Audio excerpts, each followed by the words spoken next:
It's time for Basketball Friday Night in West Virginia. For the next 3 hours, it's high school basketball from across the Mountain State. Live from Marshall University, here's your host, Ryan Epling. Good evening and welcome in to Basketball Friday Night in West Virginia. This is week 8 of the program in season 5. Nice to have you with us, Ryan Epling, alongside Bill Cornwell and Joe Linville. And Coach Rick Marone getting a second consecutive off week because he's busy coaching a game somewhere. Coach who? Yeah, Coach Marone, I believe, is in Cameron tonight, so he went to far and wide measures to avoid us. By the way, congratulations to Coach. They finally won a game this week. All right. The Tulsa Rebels ladies won. I've had a chance to watch that team a couple of times this year, and to watch them, you would not have known that they were winless at the time. They played hard. They play a very difficult schedule. Yeah. I know that things are, a little bit tricky for Coach Marone right now there, but his team, his staff, they do a good job, and they really were continuing to fight through. But once again, welcome into the program, an action-packed program as always here on Basketball Friday Night in West Virginia. We will hear from coaches from across the great state of West Virginia and a few players as well. And before we get into things, and before we do our first scoreboard update, Joe, over the course of the past week, anything that's kind of caught your attention in terms of the landscape of high school basketball? Well, there was some teams at the top have went down to defeat, and we'll talk a little bit more about that as the evening goes on. And as like you said, we were talking in the before we came on the air, that kind of muddies the waters a little bit. Maybe put some other teams on some even playing fields. University losing for the first time this week in boys basketball. Huntington losing at home tonight in boys basketball in a big rivalry game with Capital. We'll talk much more about that in a moment as well. But Bill, usually by this time of the year, you kind of have a handful of teams that you know are maybe a step above the rest. And at the same time, I don't know that we know in necessarily any classification, boys or girls, a clear cut who is clearly the singular best team. There is no dominant team in the state right now. It is very much a lot of good teams, a lot of decent teams, but no one is like, well, there's the one, there's the clear one.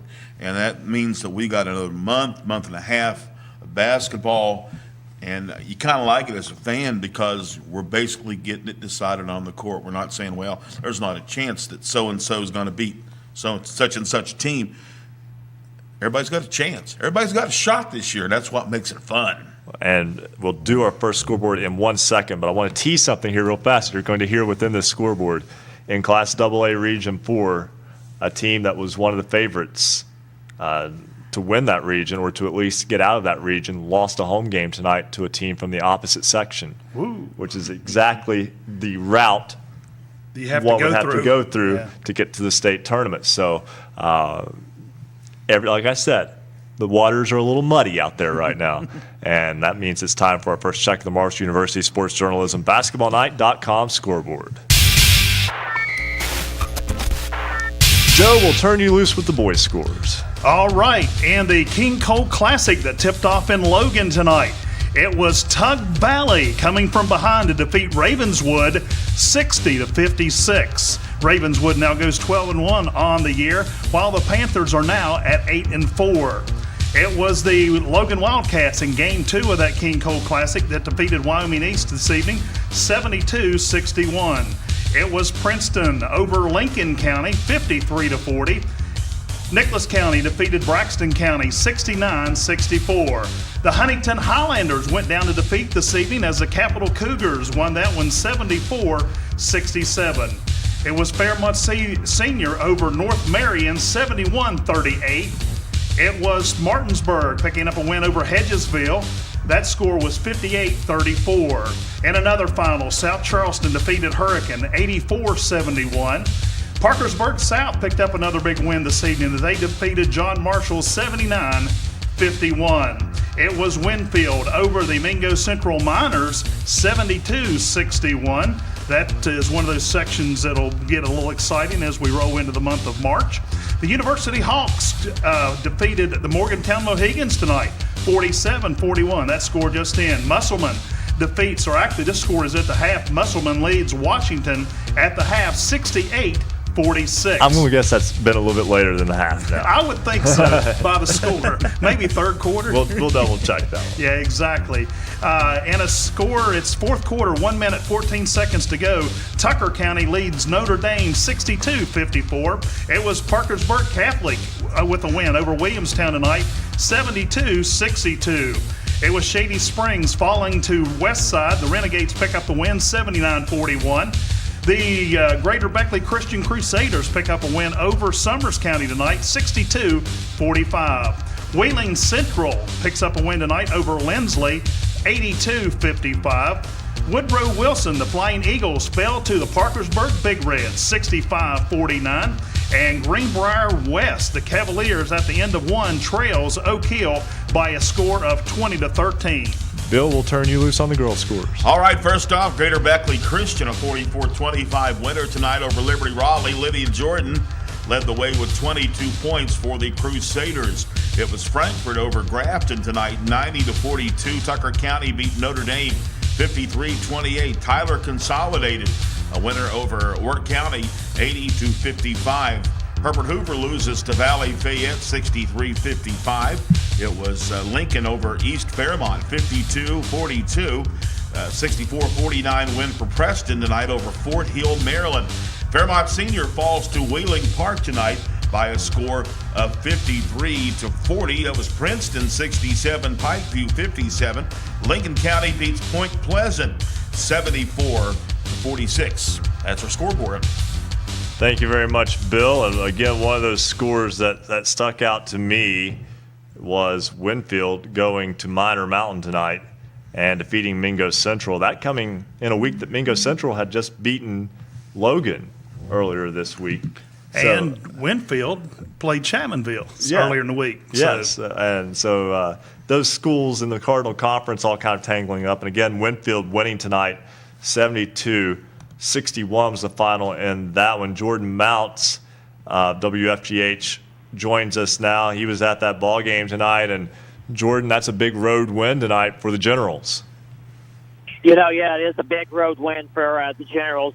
They came in here to the mountain here at Mingo Central High School. And they played an excellent game. The key for them was their consistency and their discipline on the offensive end. They shot over 70% from the field, even in the second half.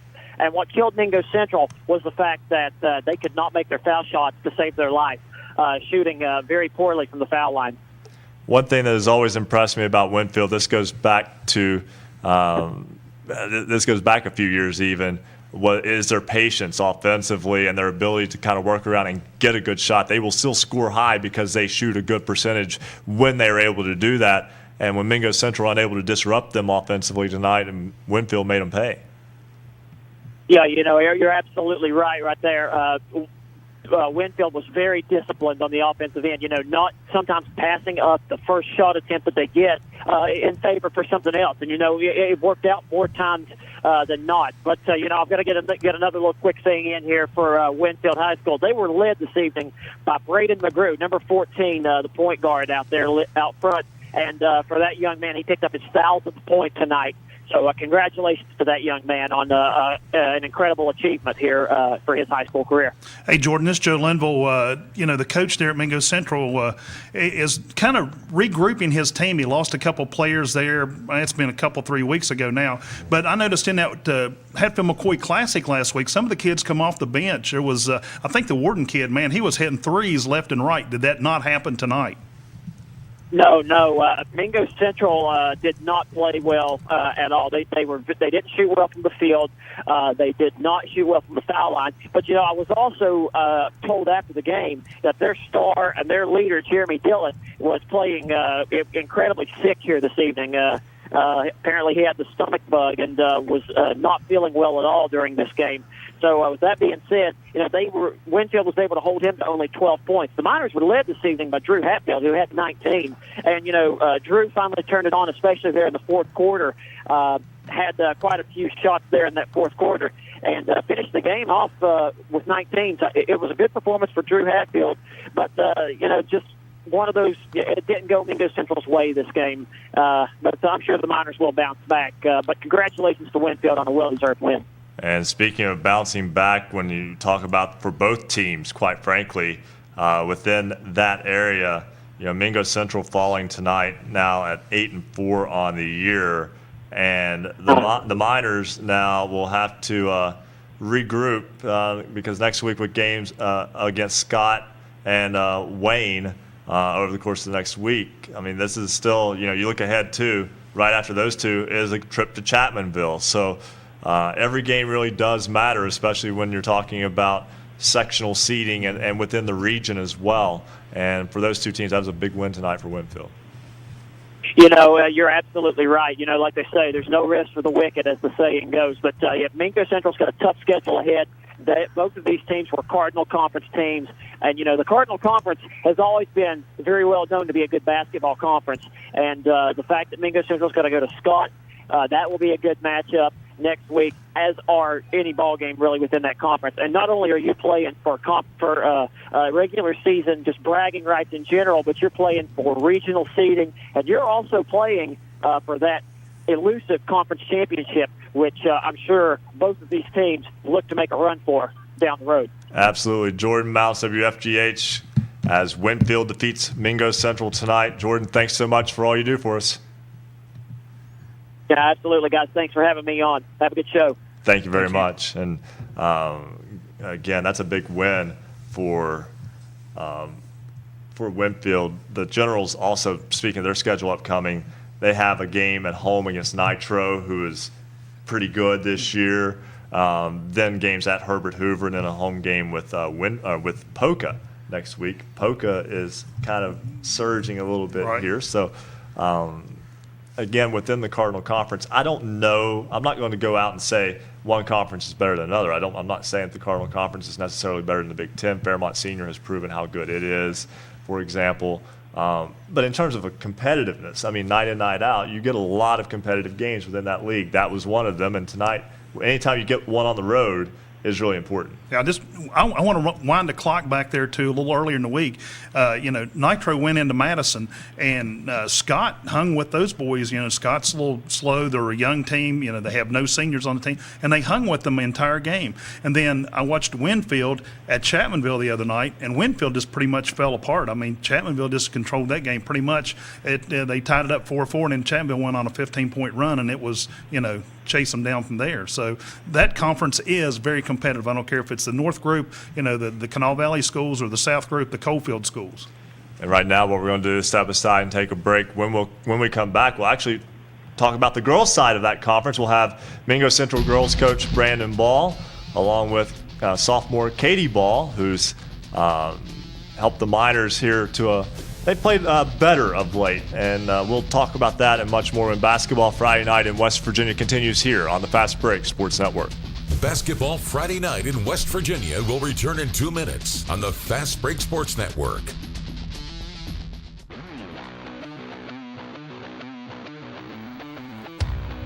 For scorers online, all of them in West Virginia, visit basketballnight.com. Does showing up for work at a ballpark or an arena sound good to you? A Marshall University sports journalism degree can get you there. Sports journalism in Marshall is important, it's serious, and it's big business. Sports media and communications careers are some of the most competitive and marketable worldwide in a multi-billion-dollar industry. We'll prepare you to think critically, report accurately, and artfully tell the stories on and off the field or court. If this sounds like you, the Marshall School of Journalism is ready and eager to start your journey. Learn more at marshall.edu/SOJMC. Welcome to Basketball Friday Night in West Virginia, West Virginia's high school basketball voice. Join us online.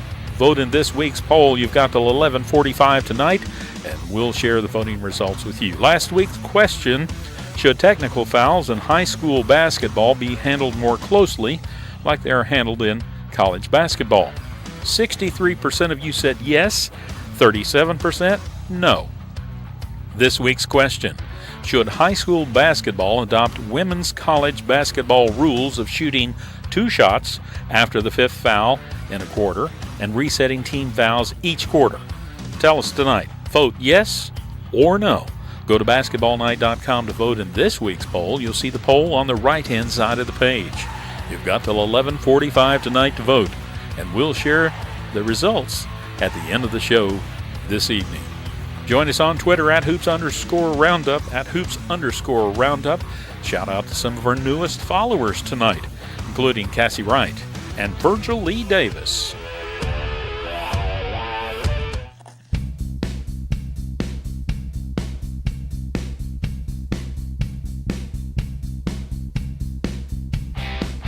This is high school basketball's home for the Mountain State. Basketball Friday night in West Virginia on the Fast Break Sports Network. Now, back to your hosts, Bill Cornwell, Joe Linville, and Ryan Epling. 9:15 on this Basketball Friday night in West Virginia on this January 26, 2018. So happy to have you along again. Ryan Epling, Bill Cornwell, Joe Linville, all with you here inside the cozy confines of the WMUL studios, the Marshall University School of Journalism and Mass Communications. So kind to host us here with this program. And, of course, we always thank them for their role in helping us out as well. And right now, let's go to the phone lines. Brandon Ball is the head coach of the Mingo Central girls team. His niece is Katie Ball. She's a sophomore for the Miners. They join us now on Basketball Friday night in West Virginia. And we'll start with Coach Ball. First off, welcome to Basketball Friday night in West Virginia. Hey, appreciate you guys having us. Coach, your ball team or your basketball team over the course of the past few weeks, I think it's easily noticeable how much you've improved. And a lot of that's been due to getting someone back from injury, correct? Yeah, we got this little girl, this little 6'1" girl back from injury. So that helps out for sure. And we've had some illnesses also. We played without 3 starters last night and without 2 starters tonight. So we just got to get healthy. But I think we're going to be 100% come sectional time. And Katie, I'll ask you as well. Having to miss the early portion of this season due to injury, you've kind of been able to see your team play in these other games without you, but see them play many of the teams that are cycling back around for the second part of your schedule. So you've seen them from a different perspective. First off, how difficult was it for you to set out those games? And 2, how nice is it to be back? Well, I mean, it was hard for me to sit, but we're better in the long run because everybody learned how to play better together. And where they didn't have me, we really don't have a true point guard, so everybody had to learn how to handle the ball better. So it's just good to be back so everybody can fall back into their positions. Katie, this is Joe Linville, and I was at the Scott game when you guys went down there, and you were on the bench. Of course, you were, carrying the crutches and so forth. But I could just see the anger in your face at times, of frustration. I don't know if it was because you were not in the game or just the way the game was going. But how tough is it to sit on the bench and watch your team play without you? Well, we wasn't really playing that well, so it made me mad because we missed shots that we should have made. And we just didn't play hard and aggressive like we normally do in practice, and it was just hard to just sit there and watch that. Yeah, Katie's the leader on and off the court, and I like her enthusiasm, but she got teed up that game on the bench, so I was a little bit angry at her. I wasn't going to mention that. That's all right, though. Hey, I like the passion. That means it means something. Exactly. Exactly. And Coach, I hate to ask you a question like this, but we don't have your scoreboard tonight right now. Can you tell us how the game tonight with Scott went? Yes, sir. Final, we won 64-31. And it's always a good night when you can get 9 kids in the scoring column. And like Katie touched on earlier, through the season, it's just about getting experience and stuff. In games like this, we can throw some kids in there, let them get their feet wet, and like she said, it's going to make us better in the long run. And I don't want to harp on like this, but the turn from last night where you lost at home by 27, but as you mentioned, without several starters due to illness, you don't exactly have a lot of time to get them healthy because you're right in the midst of the season right now. That's an impressive turnaround for your team, regardless of opponent. Right. Well, yeah, it is, and we did have Zaya Rhodes played with us tonight, which she didn't last night. But it is, and it's all about just coming out with energy, and we didn't really come out with energy last night. A lot better showing tonight. So, like you said, a quick turnaround, but I'll take it. Coach, Bill Cornwell here. Talk about trying to build stamina on your team because you played 2 nights in a row this week. You got a stretch coming up in a couple of weeks, Chapmanville and Tulsa back-to-back, and then a real tough stretch in a couple of weeks when you got Logan on the 8th of February, and then you go and play one of the better AAA teams in Cabell Midland. Right. Yeah, and, you know, you touched on the Cardinal Conference and the boys earlier. I was listening to you guys. I mean, the Cardinal Conference is loaded head to toe. I mean, there's not a game on the schedule I can look at this year and be like, oh, we're going to win. And I learned from experience last year that regular season records really don't matter, which I don't really agree with because coaches wrote on it. I really don't agree with that. But anyways, besides the point, you still got to play the same teams. But anyways, I beat the schedule up this year. We picked up Cattle Midland, picked up Fairland, Ohio, picked up Riverview, and dropped a few teams that I know we could get wins on, but it's not going to make us no better doing that. And, Coach, one of the reasons that we have you on, and we'll get back to this particular team in a moment, but you're also part of the Hatfield-McCoy shootout, and you need a girls' team to join you next year, correct? Yeah, that is correct, and it's already pretty much set in stone. The Thursday night, probably January 18th of next year, there will be girls' games tied into the Hatfield-McCoy shootout. Good. Absolutely a good thing because the Williamson Fieldhouse is a special place in this state, and the more kids that get to experience playing there, the better. How can anyone, if any of the coaches that are listening are interested in playing in that next year, how can they get a hold of you? Again, most coaches in my conference has my phone number, but any girls team in the state of West Virginia that is interested in playing, they can reach me at 606-625-2458. Or they can call the field house, which means where I work at 304-235-3690. All right, and good deal there. And Coach, now I want to get back to this. Katie is your niece. Yes. Is that a difficult dichotomy, I guess, to coach your niece, to coach a family member? Yeah, it is, and I know plenty of parents who've coached their kids and family members before. Of course, I'm probably harder on her than anybody. But I know that she can handle it, you know, and girls are different than boys. Some will shut down on you. You just have to know your personnel, and Katie takes it well when I lose control.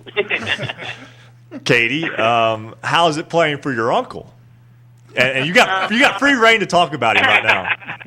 I mean, it's obviously going to make me better playing for him because other coaches won't yell at me as much as he does and push me as hard as he does. But, I mean, I like playing for him overall, just not getting yelled at. I'll say this. I did get a chance to see you guys play last year when you played at Wayne. I know it wasn't a game in which that you played as well as you would have liked, but I saw the care factor. Right. Right. Your heart is certainly in it, and certainly glad to have both of you on the program tonight. And again, we wish you the best of luck and best of health, too, to everyone involved. I know the flu bug's going around, and there's a congestion thing going around too that's separate, and everybody's dealing with it. So certainly wish you guys the best, and we thank you for joining us tonight. Hey, thank you all very much for having us. All right, that's Brandon Ball and Katie Ball, Coach Brandon Ball of the Mingo Central girls team. Katie Ball, his niece, who is a sophomore, 6'1" post player, who, by the way, does carry a Marshall offer. So that's something that we didn't want to push right there on air, but she is getting interest from Division I program. Ryan, talking about the Hatfield-McCoy Classic, there is just so much history, and we've talked about it a lot on this show, how the history that's came through that auditorium over the years, and the city and the Parks Board down there is working to raise funds to try to revamp it, to upgrade it, and to install new windows, and they've been doing some painting. They need to, a lot of upgrades, but that is a venue that any of these coaches out here listening tonight would want to get their girls teams into that tournament. That is an awesome venue to play in. And if you didn't catch the number, again, this program is on basketballnight.com at hoops_roundup. You can always just scroll back through and do it that way. Or, as he mentioned, just look up the phone number for the Williamson Fieldhouse. That would probably be the easiest way. Call during business hours. But, Bill, we see it all the time. Coaches coaching their kids. In this situation, coaching a niece or a nephew, you're kind of one step removed there, and that can be its own trick, because it's one thing to be difficult with your own kid, perhaps maybe a little bit tougher on them, But then when you've got, say, a brother involved or one of those situations too, that can add to it. But at the same time, it seems like they make it work and they all get along very well. It's really interesting to see how that works, and I've seen it where guys will. I'm dad here, but then when I get on the court, I'm coach, and look at me at coach. Now, sometimes they kind of keep it a little close still, but most of the time it's a kind of a professional thing. It's almost like, well, you're coming to do a job as a player for me. I'm the boss, and you're my worker. And I've seen that done very successfully. I guess a great example would be back at the old Cerrito Canova was Jody Burgess and his son Joda. And believe me, Jody worked and coached Joda just as hard as he coached anyone and worked anyone. If you talk to a coach that has a son or daughter, a family member, they'll tell you they are harder on them than they are the other kids, because they don't want that, you're giving your kid an advantage. That stigma. Yeah, exactly. And also, they know those kids a little bit better. A little bit better. They're in their know head. how they react. What buttons to push. Right. I mean, before practice if they're having a bad day or not. Yeah. And a lot of times a typical coach might find that out in the midst of practice. And that's just how it works. But it's always interesting to see how that works out. And one thing that you can tell that that Coach Ball and then the player Katie Ball share, though, is a passion for the game. And that is something that can't be understated. How important that is, and that is something that they will share in a memory that they will share of these 4 years working together. And regardless of how it turns out, it's still going to be a good memory, and that's something that's always good to have with family. Certainly a lot of good comes from that, regardless of if they ever make a state tournament or if they don't. And you could just tell by they talked over the phone that's a good combination there with the niece and uncle. Yeah, and like I said, I saw them a year ago when they played at Wayne, and certainly looking forward to seeing them again. February 14th is when the makeup game for that one is. So Mingo Central will play at Wayne. Little Valentine's Day special. Valentine's night special. Take your Valentine to the ball game. There you go. And she must really love you if that's the case. That's some nights. You're taking me where? If she'll go to a high school game with you, keep her. Right now, we'll step aside and take a break. When we come back, we'll have more scores from across West Virginia, and we'll go back to our phone lines as well. This is Basketball Friday Night in West Virginia, Break 2 on the Fast Break Sports Network. Basketball Friday Night in West Virginia will return in 2 minutes on the Fast Break Sports Network.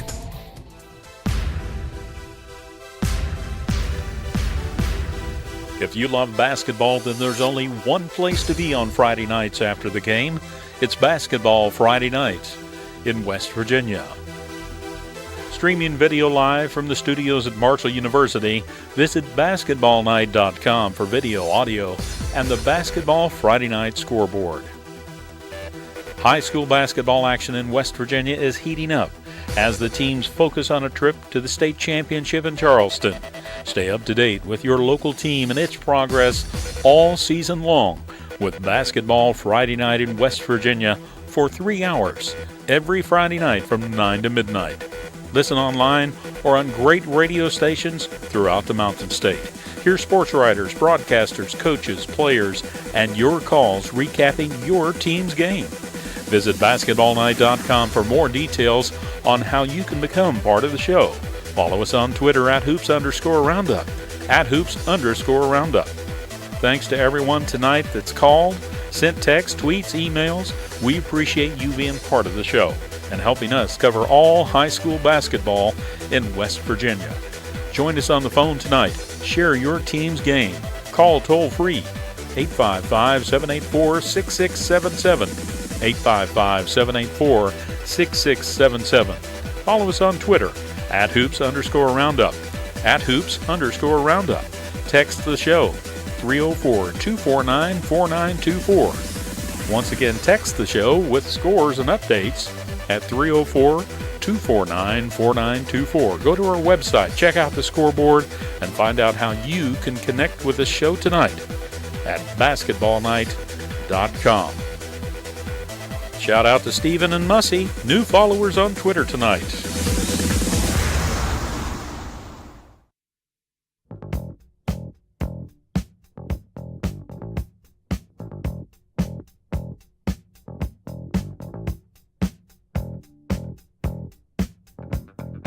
Celebrating high school basketball around the Mountain State. You're listening to Basketball Friday Night in West Virginia on the Fast Break Sports Network. Now, back to your hosts, Bill Cornwell, Joe Linville, and Ryan Epling. Welcome back to Basketball Friday Night in West Virginia. Ryan Epling, Bill Cornwell jumping the gun on us there alongside Joe Linville. We were enjoying some of the photos, during the break. Yes, it was pretty cool. Yes, if you're watching online, we have, or on Network West Virginia, or on Channel 25 in Huntington. We run those pictures in between, and there's a 1930 state championship. We got to figure that one out, and we will know who that is sometime tonight. Post-haste. Soon, actually, very soon. Yeah. I think Joe's on it right now. I'm looking. Yeah, I think I know where it came from. Yeah, So. and so that's something that guys in the back will already know. How about Don't 100? tell us. 100 High School. That's probably it, because it was an H. There was an H. Philip C. that has the Mountain State Preps was up there earlier in the week, and he posted those pictures. Okay. So. Thank you very much. Hey, you know what? We need to get Philip back on the program. He made a post earlier. He has been to all 55 counties this year, and his goal is to go to all the high school venues across the state of West Virginia, and he's getting pretty close. He's got a few left. He went to a game at Wayne, and I didn't even go to. That's bad, right? I mean, that's impressive. So we need to catch up with Philip again. It's been too long, but we'll do all that later. Of course, right now we want to tell you that in a moment we will have Eric Little, WVVV in Parkersburg. It's been a great week for Parkersburg South boys basketball. We'll talk about that in much more detail in a moment. But first, it's time for another check of the Marshall University Sports Journalism BasketballNight.com scoreboard.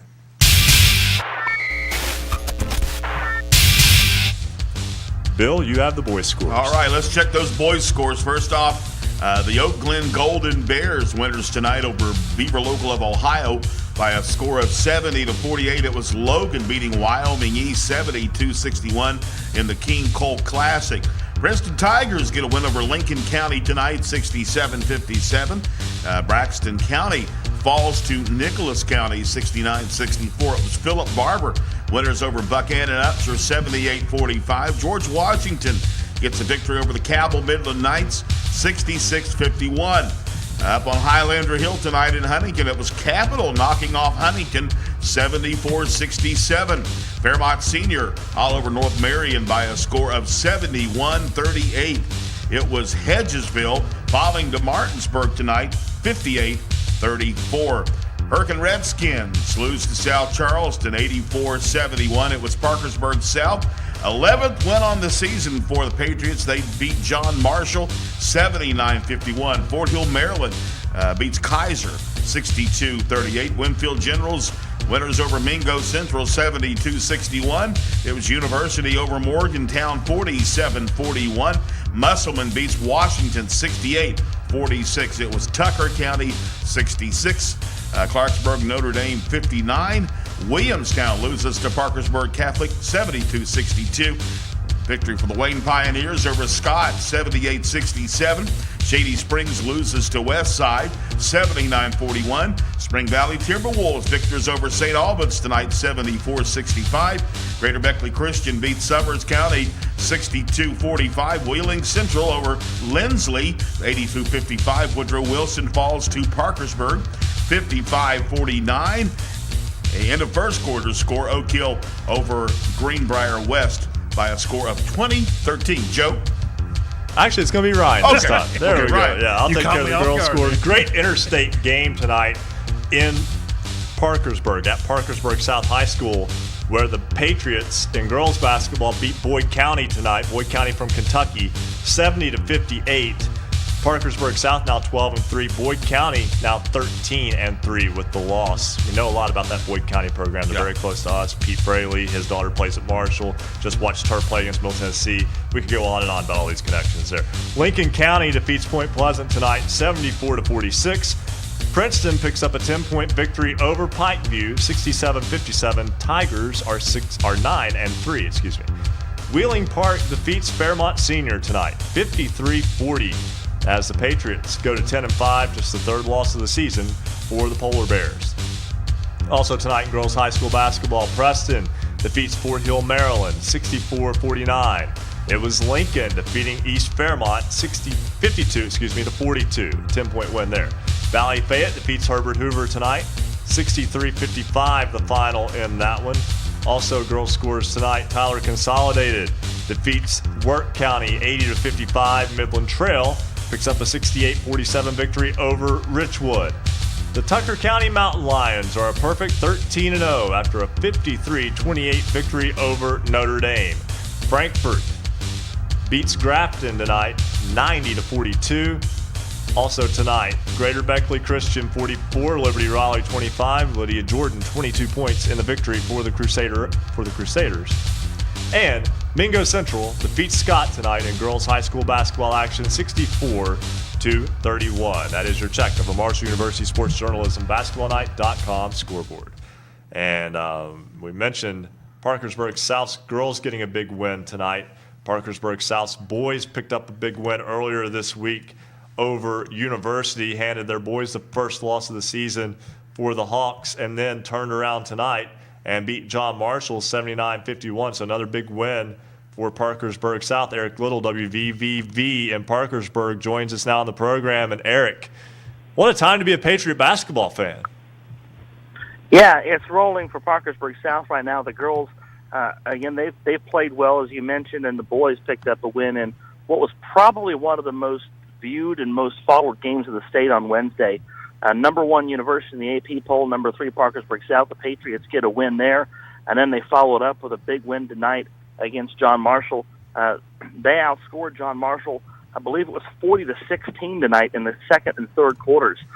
John Marshall's not a team that runs really deep. Parkersburg South is able to run a little deeper than 8, 9, 10, when they want to, and they're used to playing a fast-paced offense. It was a very fast-paced first quarter, and John Marshall just wore out halfway through the second quarter, and Parkersburg South was able to go from there. And Parkersburg South gets the big win.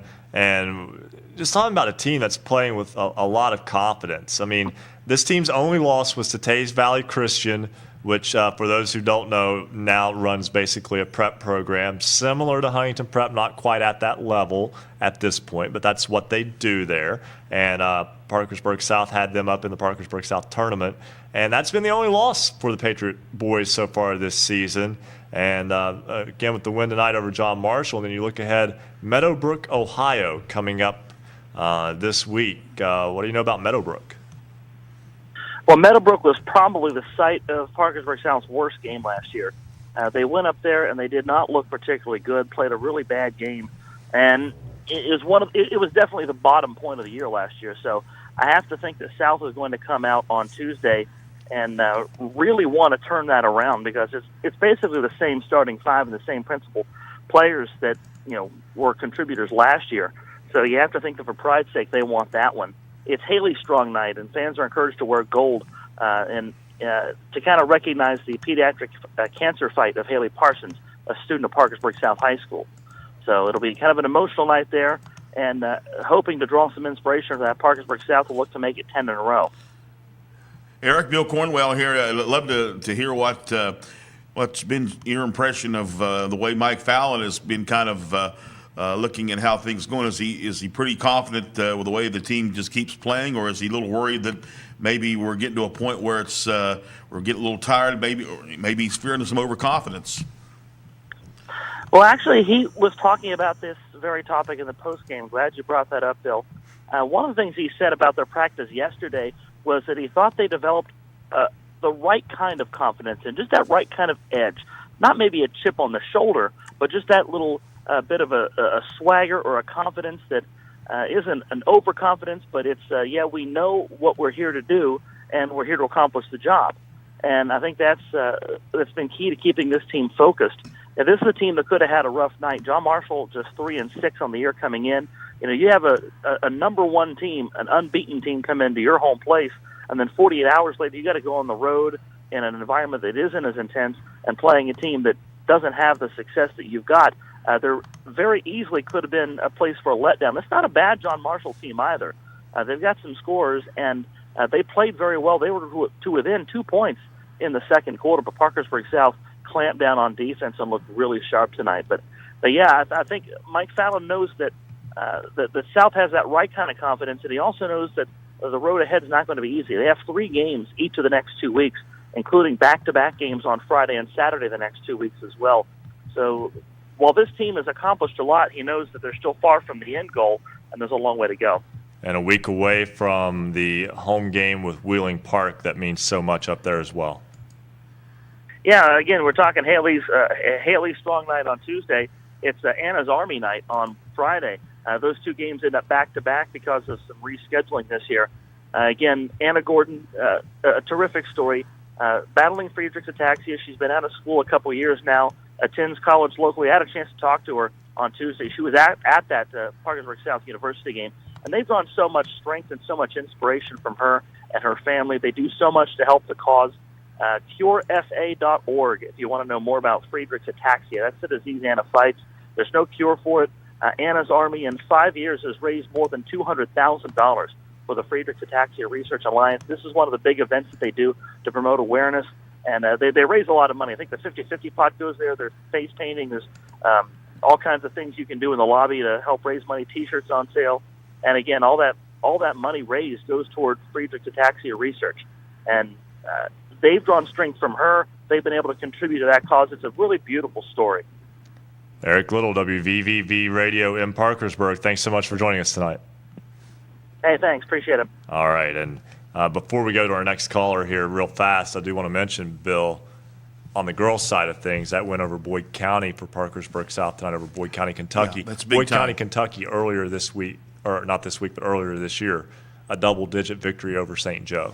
For those who live closer to the Huntington area, you're very well aware of Pete Fraley and the Boyd County team, and you get a W over them, you've done something. So that's quite remarkable what Parkersburg South did with that victory. And a double-digit victory at that. Let's go back to the phones. Matt Miller, WRNR in Martinsburg. And Matt, when last we spoke, Martinsburg was coming off of a loss to Musselman. And since we last spoke 1 week ago, well, the Bulldogs are on a 3-game winning streak. What a difference a week makes.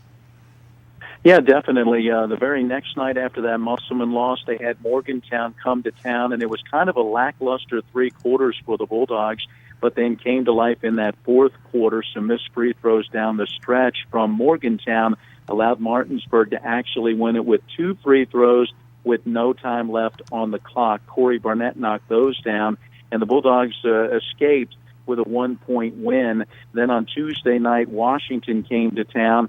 And again, Martinsburg at times looked like they were ready to run away with it, but Washington was able to kind of keep it close. In the end, Martinsburg wins 74-61, and then that led into tonight's key matchup at Hedgesville. And tonight, the Dogs really showed up, led by just 1 after 1 in a Hedgesville-style first quarter. 8-7 was the final, or the scored, I should say, going into that second quarter. But Martinsburg got the pace where they wanted it in that second quarter, opened up a 27-19 halftime lead, and led by 15 going into the fourth quarter, ultimately winning by 24 tonight, 58-34. So that's now 2 double-digit victories for the Bulldogs over Hedgesville this year as things start to kind of sort themselves out in the Eastern Panhandle. Now Martinsburg turns right around tomorrow. We'll play host to South Hagerstown, Maryland. And again, a very tight turn as a game with Spring Mills next week. That's also home, and then a part of the Big Atlantic Classic as well next weekend. So no rest for the Bulldogs. Well, they should kind of be used to it by now. It seems the last really 3 weeks that they've been kind of playing 3 games each week, a Tuesday, a Friday, and then into a Saturday, and that continues this week. Now, originally they weren't supposed to have the game tomorrow. That's the makeup of a game from earlier in the year that got snowed out. The only game that Martinsburg has had postponed to this point, so that kind of put a little extra wrinkle into this week. But South Hagerstown going through a few growing pains right now, so it's a game that certainly Martinsburg will be favored in tomorrow night. So the Martinsburg Bulldogs now starting to kind of get things back together after a loss last week and picked up 3 wins this week. Matt Miller, WRNR in Martinsburg. Always a pleasure, Matt. Thank you. Thank you very much.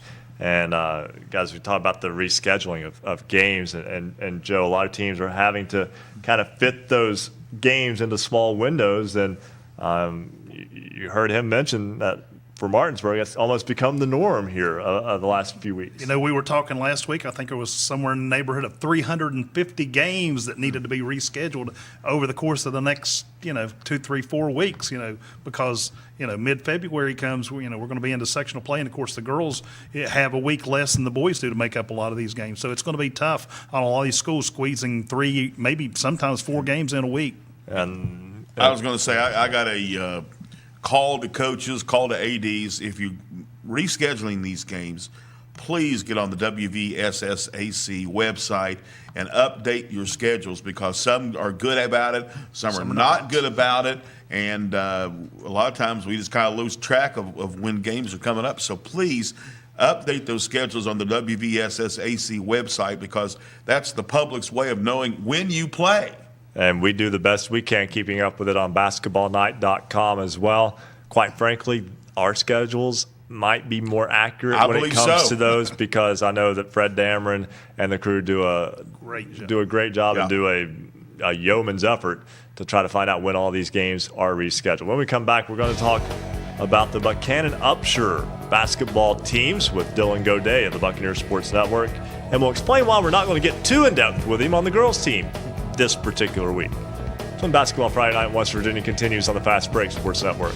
Basketball Friday Night in West Virginia will return in 2 minutes on the Fast Break Sports Network.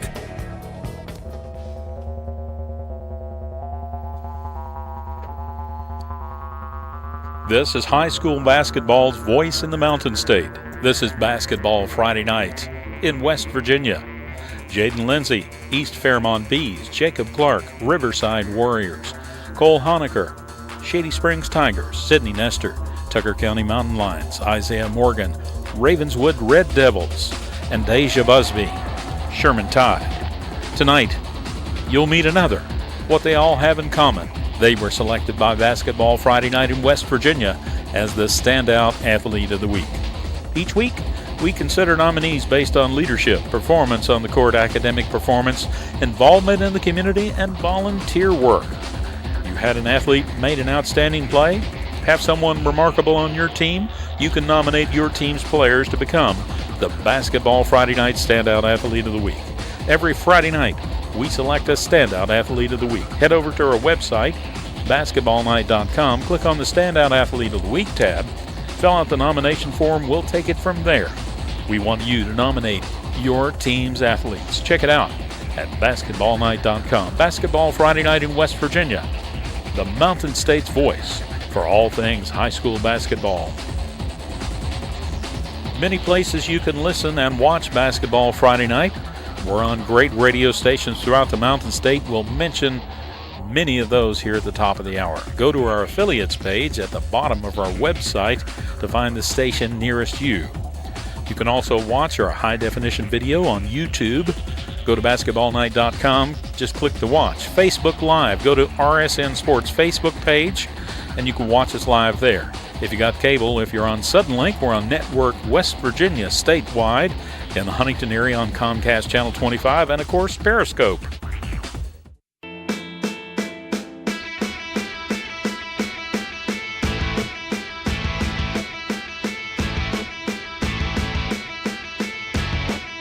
Stay up to date on your favorite teams. Check out basketballnight.com. Now, back to Basketball Friday Night in West Virginia with Bill Cornwell, Joe Linville, and Ryan Epling. 9:49 on this Basketball Friday Night in West Virginia. Ryan Epling, Bill Cornwell, Joe Linville with you. We'll do a full scoreboard again at the top of the hour. Guys, again, if you want to go to basketballnight.com. Check us out at hoops_roundup on Twitter to keep updated on all the scores.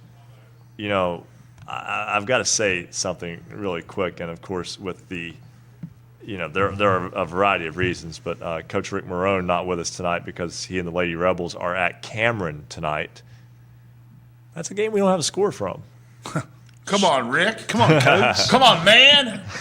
Definitely something that we'll need to work on. We'll have that. to address. Yes, Yeah. we'll do our best to get that all straightened out as well. And going back to the phones though, right now to Dylan Godet of the Buccaneer Sports Network. And Dylan, we normally talk a lot about that really good Buchanan Upshur girls team. We'll talk a little bit about them now as well, but I do want to give you a heads up that we will have Hannah McClung on the program in the next hour, so I really don't want to get too in depth right at this moment at least, but just in general, another very successful week for the Buccaneers. Yeah, definitely, and thank you guys for having me on again. I heard about Hannah there. That's a fantastic gift for you guys to get her on there. Fantastic player as well. But a couple big wins this week. Started out with Monday, 8-point win over Morgantown. Again, that's probably, when it comes down to it, coaching and the play style of Morgantown, that's probably one of the tougher matchups for Buchanan Upshur in AAA. 2 games within single digits, that's a rarity there for the girls for Buchanan Upshur. Morgantown can keep it within single digits just with their playing style. And then just last night, they were able to pick up another big win, 62-45 over Philip Barber, AA. Number 10 there in Philip Barber. So another tough, brutal week in terms of scheduling for Buchanan Upshur, but they come up on top with 2 wins. And then tomorrow, a trip to Shinston to take on Lincoln. Lincoln's a team that's been hovering around 500, but still with a very dangerous guard in Gracie Lamb. So that's a ball club that still has the ability to get somebody, so to speak, on any given night. Yeah, they do, and that's been a tough matchup for Buchanan as well. That's a Lincoln team that 2 years ago Buchanan Upshur went to Lincoln and went to Shinston and fell there in that one. But like you were mentioning there with Hannah, her play the past couple of weeks has been outstanding. But Lauren Bennett has really stepped up as well, and I think that's a key factor that I mentioned her earlier on the season. She kind of went through a stretch there where she wasn't at the top of her game. But the past couple games, I mean, last night, she almost had a quadruple-double with steals, rebounds, points, and assists last night. So just a fantastic game out of her. That's really a two-headed attack for this Lady Bucks team, and then with the fresh defense on top of it, really makes them a tough matchup for anyone. So the Buchanan Upshur girls, again, taking on Lincoln tomorrow. Next week, a game with East Fairmont. And, again, Dylan, not going to go too in-depth with you tonight. That way we save a little bit for when we have Hannah on in the next half hour, or excuse me, at the top of the next hour. But still another successful week for the Buchanan Upshur girls. The Buchanan Upshur boys played tonight after having been off for most of the week. I guess I'll ask a general question for you here while I've got you. Illness has been something that's been plaguing most of the state, or at least big chunks of the state. How have things been in your neck of the woods for everyone just staying healthy?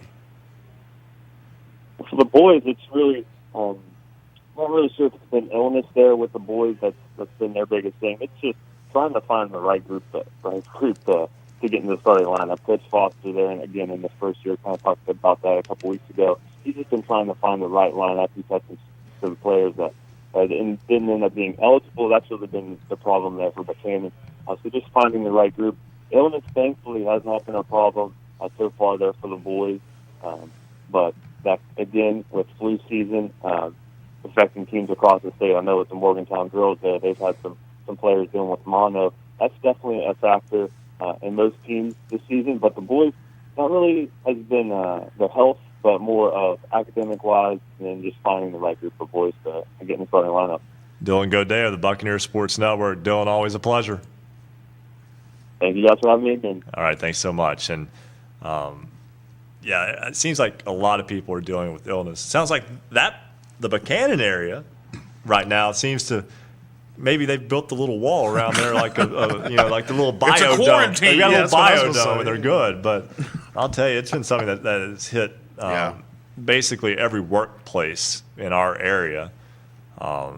It's just, and I'll be honest with you too. I mentioned last week I would have probably not been on the show until I saw the guest list last week. I could feel the congestion coming through last week, and Yeah, I ran my course with that. Didn't have the flu or anything like that, but just the congestion was enough. You soldiered through. Yeah, but I mean, it was bad. Into this week.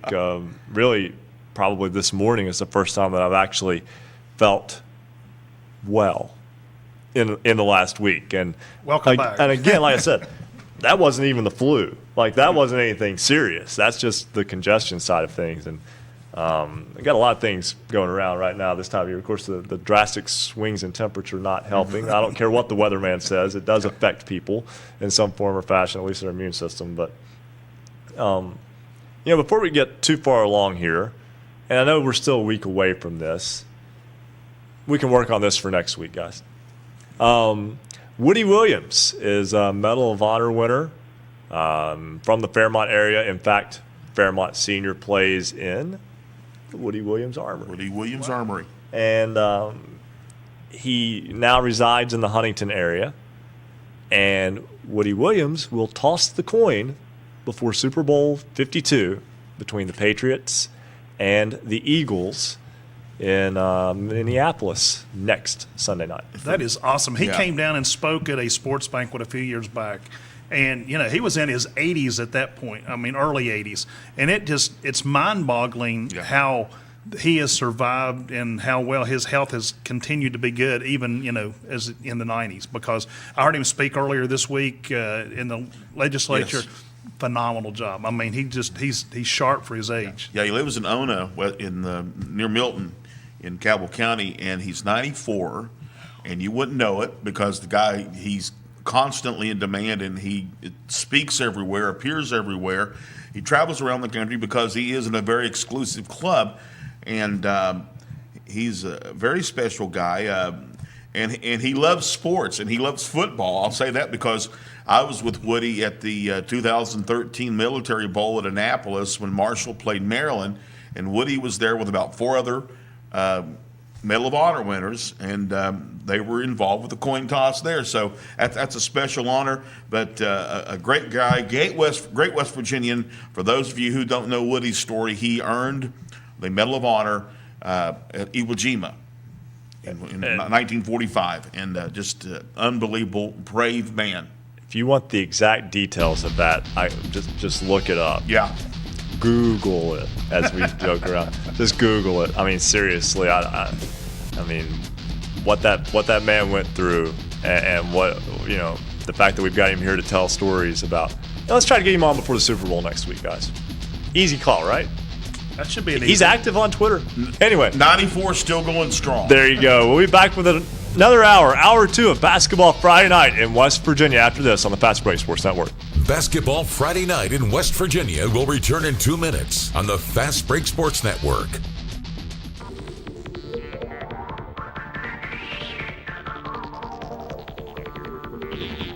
For scores online, all of them in West Virginia, visit basketballnight.com.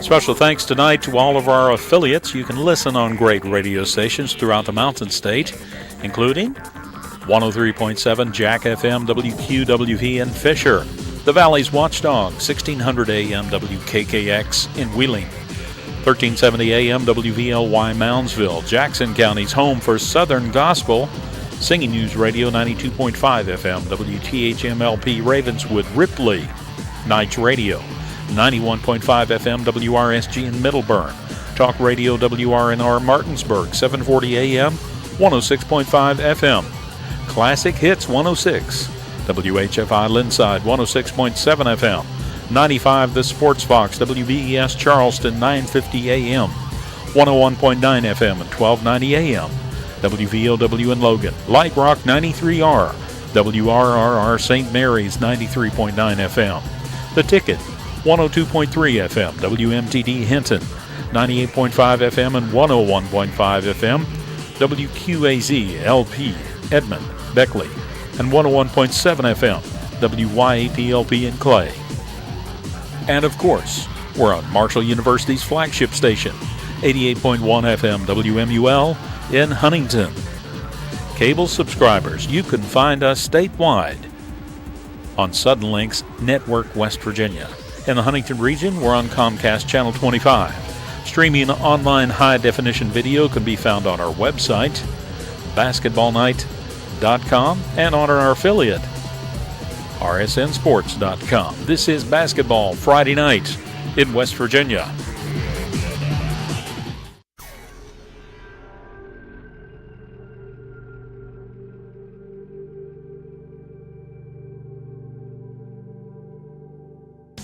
Welcome back to Basketball Friday Night in West Virginia. To join tonight's program, call 855-78-HOOPS. That's 855-784-6677. Follow us on Twitter @hoops_roundup for all the scores all the time. And visit basketballnight.com for a comprehensive look at schedules and standings for every team in the state. Stay tuned. Another hour of Basketball Friday Night in West Virginia begins right now. It is 10 o'clock here on Basketball Friday Night in West Virginia. Ryan Epling alongside Bill Cornwell and Joe Linville. Happy to have you along with us here on this Friday, January 26, 2018. Where did January go? Right? It's our last show in January. And, actually, when we get to 10:30, we will be at the exact halfway mark of the season for this show. Wow. Hard to believe. When did that all happen, right? But we know that you're here for scores. Before we do the scoreboard, I do want to tell you that we will talk with Mike Parrish, head coach of the North Marion girls basketball team. In just a moment, we'll also have Hannah McClung of the Buchanan-Upshur girls basketball team in a moment as well. But first, it's time for a check of the Marshall University Sports Journalism BasketballNight.com scoreboard. Looking for scores? Look no more. Turn to basketballnight.com. Taking a look at some boys' scores from across the great state of West Virginia. And the King Cole Classic at Logan tonight, it was Tug Valley over Ravenswood, 60-56. Midland Trail defeated the Fayetteville Pirates by a score of 74-58. Oak Glen defeated Beaver Local of Ohio, 70-48. Ethan Travis scored 20 points and had 10 rebounds in that game for Oak Glen. It was the Logan Wildcats in the Game 2 of the King Cole Classic, 72-61 over Wyoming East. David Early dropped in 36 points for the Wildcats. It was Lincoln County falling to Princeton tonight, 67-57. It was Nicholas County defeating next-door neighbor Braxton County by a score of 69-64. It was Philip Barber taking down the Buccaneers of Buchanan-Upshur tonight, 78-45. George Washington, the Patriots, over Cabell Midland, 66-51. Capital Cougars pick up another win tonight at defeating the Huntington Highlanders, 74-67. It was Clay Battelle over Peyton City, 68-32. That game is a part of the Hometown Invitational Tournament. It was Fairmont Senior over their neighbor North Marion, 71-38. Hampshire fell to Frankfort this evening, 73-56. And it was the Martinsburg Bulldogs defeating Hedgesville tonight, 58-34. Also in boys basketball tonight, Bellsville, Ohio defeats 100, 46-36. It was South Charleston picking up an 84-71 home victory over Hurricane. Black Eagles now 8-4 on the season. Parkersburg South is 11-1. The Patriots go to John Marshall. They win tonight by a final of 79-51 in Moundsville. Also tonight, Fort Hill, Maryland defeats Kaiser 62-38. Winfield goes to Minor Mountain and knocks off the Mingo Central Miners tonight, 72-61 the final in that one.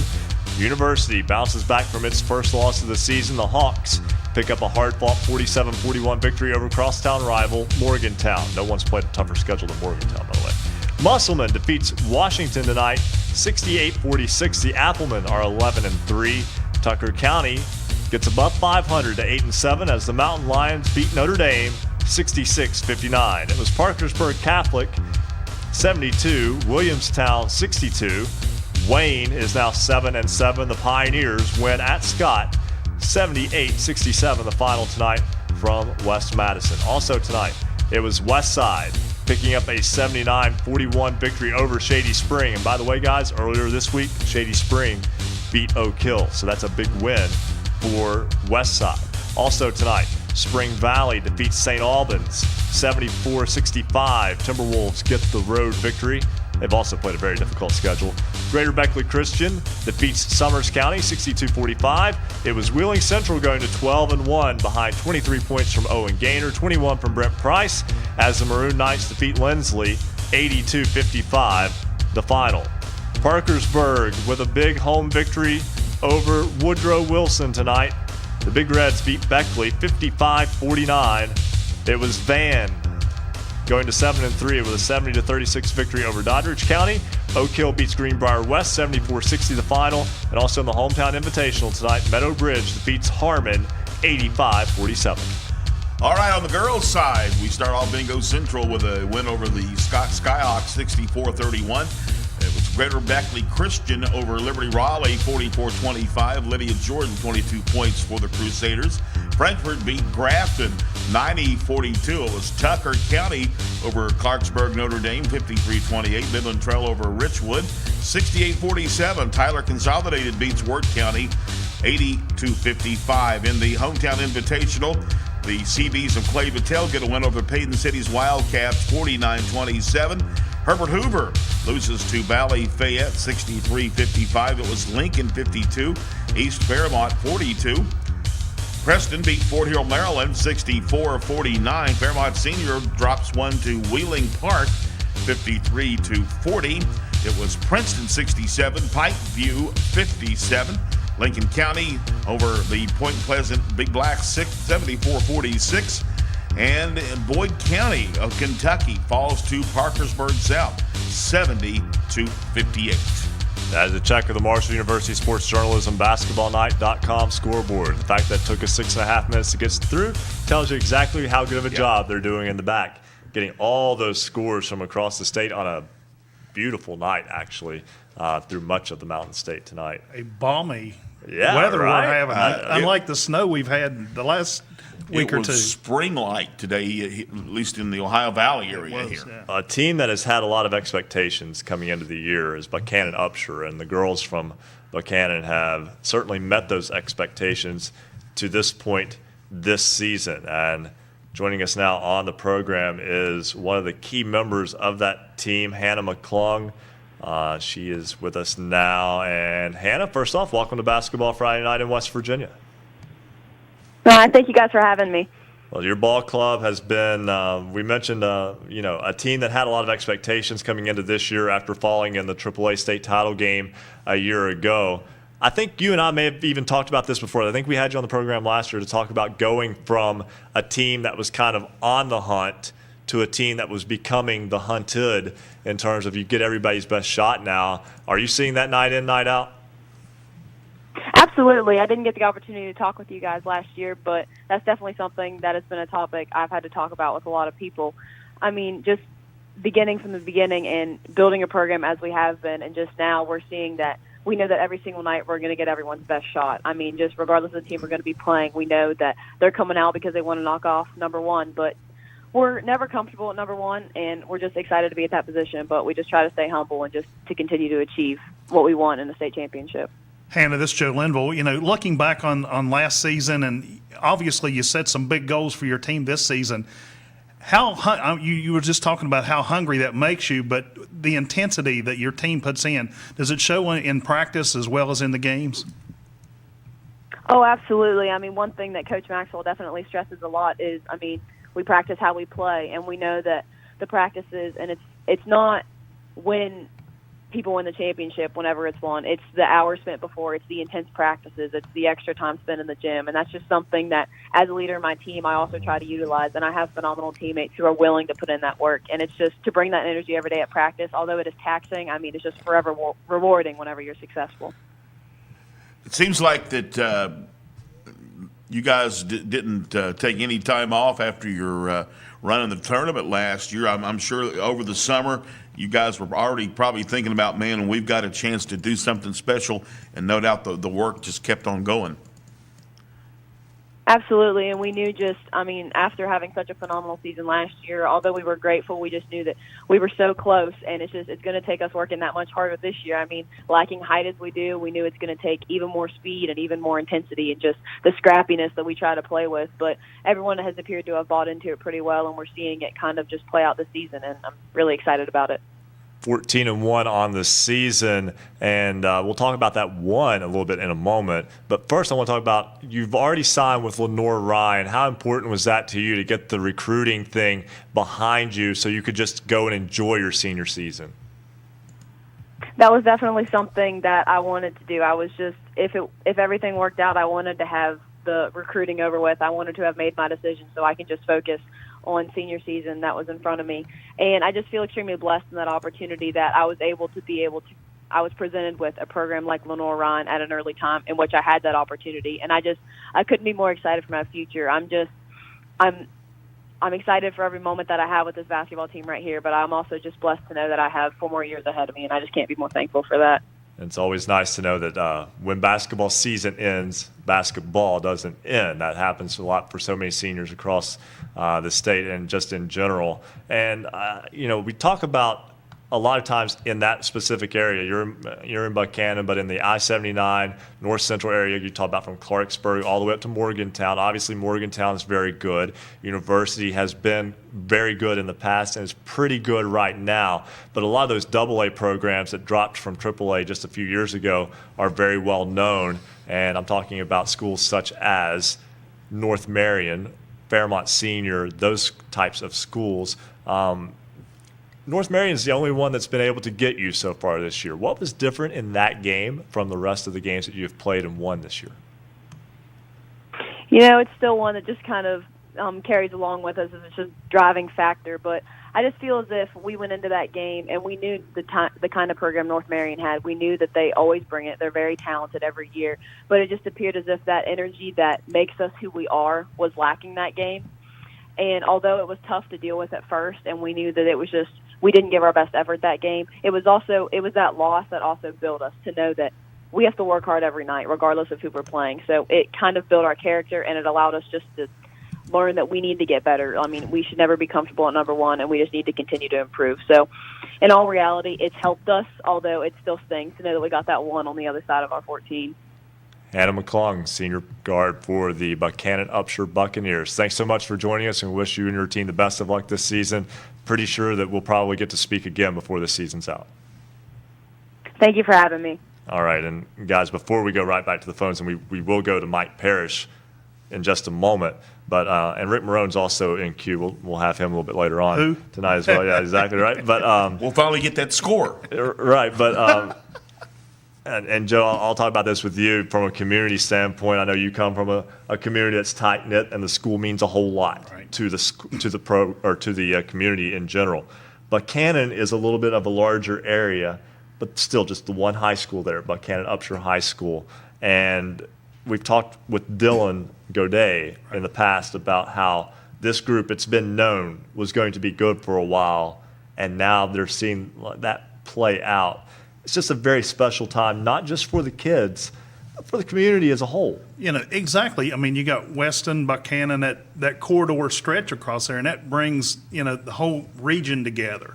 And that's a great atmosphere, I'm sure, for those communities to be able to come together like that. And, we've seen it be successful in some areas and not so successful for merger schools, but Buchanan Upshur, has got something special going on there right now. Certainly a great time up there. And one team, though, has gotten them so far this year, and that was North Marion. Mike Parrish is the head coach of the Huskies. He joins us now on the program. And, Coach, obviously, we've just heaped a lot of praise upon Buchanan Upshur, and that's a team that your team beat by double figures on the road. That means a whole lot about how good your team is this year. Yeah, that was a team that gave us one of our losses last year, and they had a big celebration on our home court, and we talked about that going down there, and I think that sort of fired our girls up. And it's been a rivalry with us and Buchanan over the last 4 or 5 years, just during the season and during travel ball. And girls are real familiar with each other, and it's always a highly competitive game when both of us got together and played. And obviously does both of you a lot of good as well. Your team now 13-1 on the season. And for this ball club, for this particular ball club, because your program is good enough that I think there are expectations there regardless of who's wearing the jersey. And for this particular team, though, is this where you thought that they could be at this point in the season? Well, we lost 5 starters last year, and a lot of people didn't really think we'd be as good as what we've been so far. And with the way we played last year, 5 in and 5 out, these 5 that are starting this year had a lot of experience last year. They played in a lot of big games, and we had a good off season. They got in the weight room. They did some weightlifting with our football team that's paid dividends with us, and it's really helped us out. And these girls have stepped their game up to be the leaders now. Your team went on the road last weekend to Winfield. That's a team that's a pretty good ball club, and to be able to go on the road, you've beaten them at home already this year, but to go on the road and beat them by 3 in a tight contest, that also is good when you can kind of take your team into somewhere it might not be familiar with playing, and to be able to go get a win.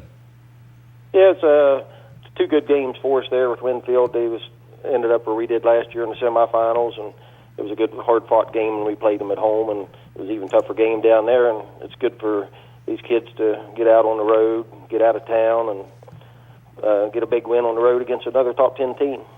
The quality of basketball right in the general area where you are, and I'm talking about going up to Morgantown, and then obviously to Buchanan and Fairmont and all places kind of in between. There is so much good basketball played in there, especially girls' high school basketball that's played in there, and it's so competitive. And that's not even mentioning like Lincoln, for instance, down in Shinston, how good they have been in the past several years and are a dangerous type team again this year. I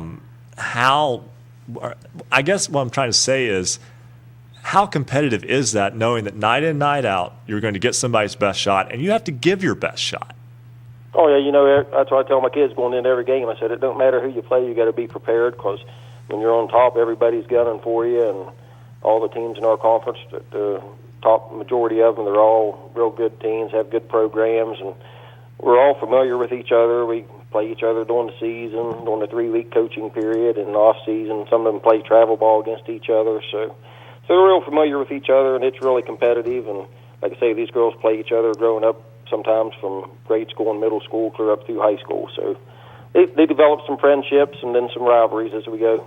Mike Parrish, head coach of the Lady Huskies of North Marion High School. Thanks so much for joining us. Your ball club in action tomorrow at home against Robert C. Byrd. Wish you guys the best of luck not only in that one, but throughout the rest of the season as well. All right, thanks a lot. You guys do a good job. I greatly appreciate it. We're going to step aside, take a break. When we come back, Rick Marone will join us on the phone. We'll also have Craig Dutton, WRRR in St. Mary's. Steve McComas, head coach of the Scott Skyhawks, will join us. Cade Allman from Parkersburg Catholic went over 1,000 points. We'll talk with him as well. A lot to get through when Basketball Friday Night in West Virginia continues. Not to mention our Standout Athlete of the Week. After this. Basketball Friday Night in West Virginia will return in 2 minutes on the Fast Break Sports Network. For scores online, all of them in West Virginia, visit basketballnight.com. How about a chance to graduate from college not only with a diploma, but also prepared to thrive in an exciting, growing field?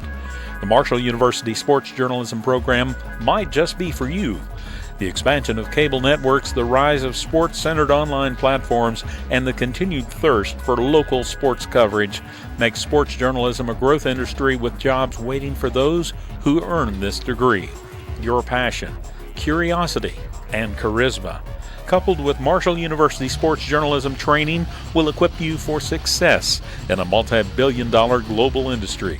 So bring your abilities and the desire to be the eyes, ears, and life of the game to our Huntington campus to learn the art of sports storytelling while covering the Thundering Herd.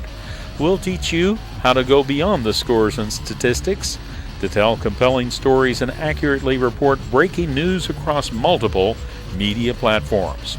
Marshall University's W. Page Pitt School of Journalism and Mass Communications is ready and eager to help you start your sports journalism career. Learn more about the exciting possibilities by visiting marshall.edu/SOJMC. Thanks for joining us tonight. We want you to become part of Basketball Friday Night in West Virginia. Don't forget, poll question. You've got till 11:45 for that. And we want you to join us on Twitter at @hoops_roundup, @hoops_roundup. A shout out to our many new followers, including Cassie Wright, Virgil Lee Davis, Chris Way, Clayton B., Linda C. Gray, Jay Neely, Jackie Son, Ricky Bailey, Lauren Friels.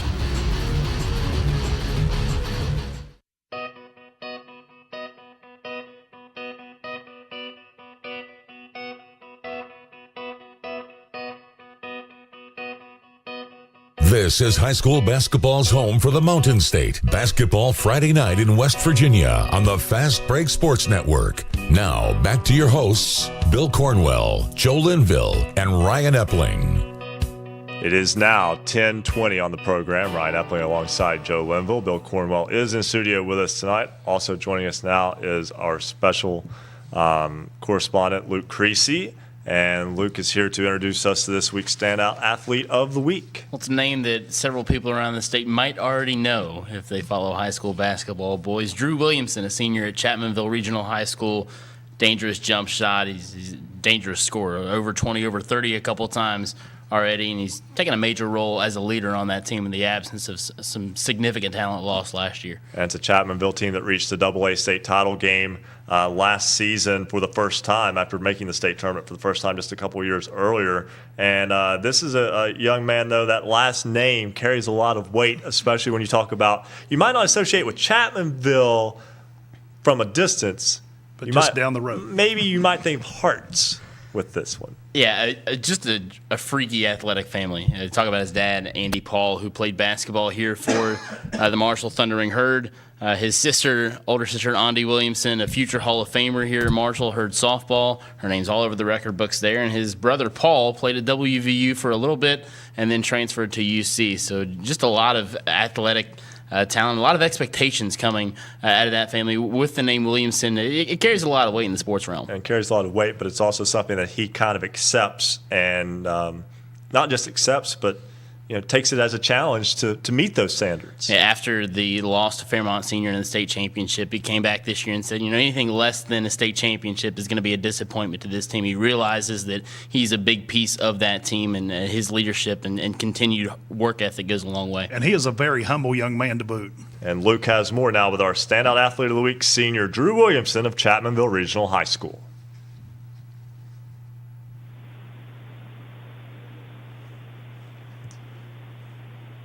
Chapmanville's Drew Williamson helped guide the Tigers to their first ever boys state championship game this past season. But his continued work in the wake of such success is what makes Williamson this week's Basketball Friday Night in West Virginia Standout Athlete of the Week. Brazilian soccer legend Pelé once said, "Success is no accident. It's hard work, studying, sacrifice, and most of all, love of what you're doing." Williamson's drive to be better than he was the previous day comes from a message handed down to him by his father, Andy Paul. You can never be satisfied. That's what my dad always tells me. He says, never be satisfied with how good you are. So I really take that to heart a lot. Like, I don't ever want to be satisfied. I want to reach my full potential, and even whenever I'm there, I still want to keep on going. Paul said it's a message from which his son has drawn inspiration throughout his high school basketball career. The person who says, I'm happy to be where I'm at, I'm content. Well, then you're finished. It's time to move on to something else. In saying those words, I think he understood completely what that meant because, he works hard, is doing good and making his shots. He would continue to go to the gym and even work harder. So, whenever I was young, my dad would give my brother speeches in the truck after his game about how he would tell him what he thought he needed to do, and he would just tell him ways he thought he could be a better player. And then I started listening to it, so it really started impacting me at a young age. And now, sometimes my dad gives me them speeches, and I try to give it to other kids. That message was reinforced by other coaches who Williamson played for prior to Chapmanville Regional High School. One of his current coaches, Coach Ashley Dalton, said it's a culture the area has constructed. And it starts in middle school with us because you got, the Hearts program, of course, and the Chapmanville program. And both coaches instill that as the kids come up. And as they move on up to the high school and the varsity level, Coach Snapper don't settle for anything less. They know it's an expectation that we have there, and it's a program that we're building, and we expect nothing but the best. As most who play this game, Williamson finds no joy in defeat, but only that it provides him with a reason to work harder. It was just like it didn't matter how bad it was, or if he lost by 1 or by 20. Drew didn't like losing. So the next day in practice, he was that kid that was the first one in the gym, first one to step up. And, he didn't expect to lose the same way anymore. That's probably what we're most proud of. You set goals, and you do not stop until you achieve what you want. For Basketball Friday Night in West Virginia, I'm Special Correspondent Luke Creasy. Thank you very much, Luke. And unfortunately, we will not have Drew Williamson on the program tonight. We talked about the illness that's kind of going through. He had a family illness that he's having to tend to. It's not him. We don't believe it to be serious in terms of real serious, so we're certainly hoping for the best for he and his family tonight as well. And unfortunately, he couldn't join us. And we just lost Rick Marone, so we won't have him on the program. We were going to go to Rick, too. It's easy to say that when he's just been taken. He's probably on the road. Right? I mean, Yeah. he's played at Cameron tonight, which is, up Northern Panhandle. Up past Moundsville. So he's been doing that. So tell you what, let's just go right ahead and let's go back to the phones. And over the course of the past week, a young man from Parkersburg Catholic went over the 1,000-point mark for his career. His name is Cade Ullman. He's a junior for the Crusaders. He joins us now on the program. And Cade, welcome to Basketball Friday Night in West Virginia. Hi, thanks for having me. And breaking the 1,000-point barrier during your junior year is obviously a great achievement, but just tell me, first off, when you realized you were close to that milestone and then what it felt like to get the bucket that put you over the top. Well, the funny thing is, I guess everybody knew except for me. They didn't let me know. I guess they just wanted me to play my game. And I needed 24, I guess, going into the game. And I drove the lane to the left, and I went into the kid and finished. And the buzzer sounded, and I was like, what the heck's going on? And I went and they gave me a ball, and I went and ran over and gave it to my mom. It was a pretty cool moment. I can only imagine as a player, not expecting something like that and the shock of being given a team ball. What did that feel like for you? I mean, it was a awesome feeling. It was obviously a great accomplishment. I mean, doing a junior year, and most people don't feel that in all 4 years, and it was a very overwhelming experience, but I still try to stay humble through the process. Your ball club is one that has also had some success as well, and coming off of a victory tonight over Williamstown. Tell me about that game. I mean, Williamstown's a tough team. They can shoot it real well. They got a nice big kid, Colin Cartwright, but Coach Riccola always puts us in the right situation to win, and we came out and defended well and did our thing on offense, and we got a good W over them. So now your ball club will be back in action next week. You'll be playing at Charleston Catholic, and also then a home game with Ritchie County the next night, and then next Friday, Wheeling Central. So you'll be playing in Charleston on a Tuesday and in Wheeling on a Friday. So it should be a lot of fun for you, and a lot of travel here coming up. The 9-5 Crusaders taking the show on the road a couple of times this week. Cade Ullman, a junior, congratulations again on reaching the 1,000-point mark, and certainly wish you and your team the best all throughout the remainder of the season. Thank you. Appreciate you having me. All right. Once again, that's Parkersburg Catholic junior Cade Ullman, member of the 1,000-point club. Let's go right back to the phones to Steve McComas, head coach of the Scott Skyhawks, joining us now on Basketball Friday Night in West Virginia. And Coach McComas, first off, thanks for your time tonight. And I know it's coming off of a tough home loss for your ball club, but certainly appreciate you taking time to join us tonight. Yep, thanks for having me. Hey, Coach, first of all, I want to reflect back to that Nitro game earlier in the week. Your guys come out, and let me say this, Scott has no seniors on the team, so they're a very young ball club. But your guys come out and played with intensity, played some great teamwork against a very tough Nitro. Your thoughts on that game? Yeah, we played very well that game. We played with intensity. You hit it right on the head. We took care of the ball. Our biggest Achilles heel this year is we can't.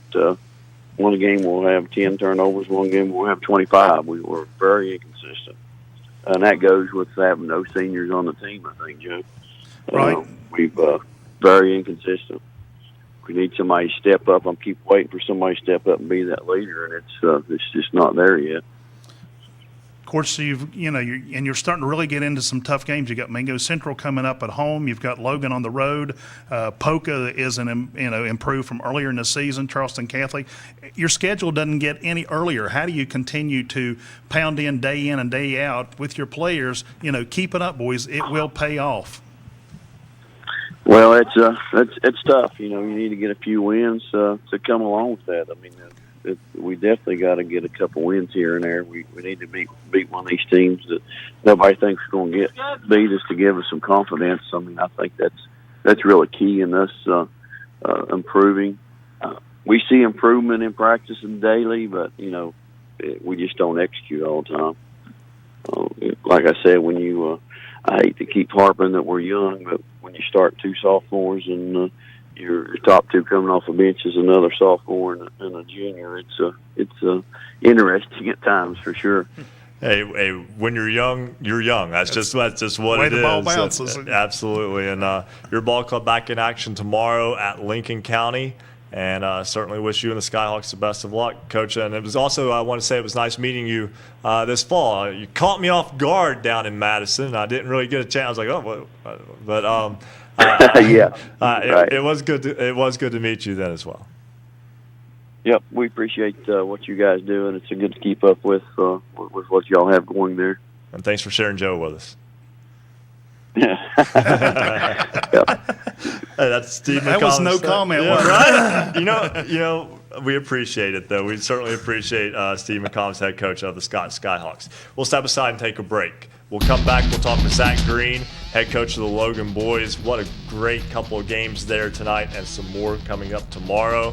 Also, we'll talk with Craig Dutton, WRRR in St. Mary's, and we'll get a scoreboard for you a little bit later on. That's when Basketball Friday Night in West Virginia continues. We are halfway through the season. That's right.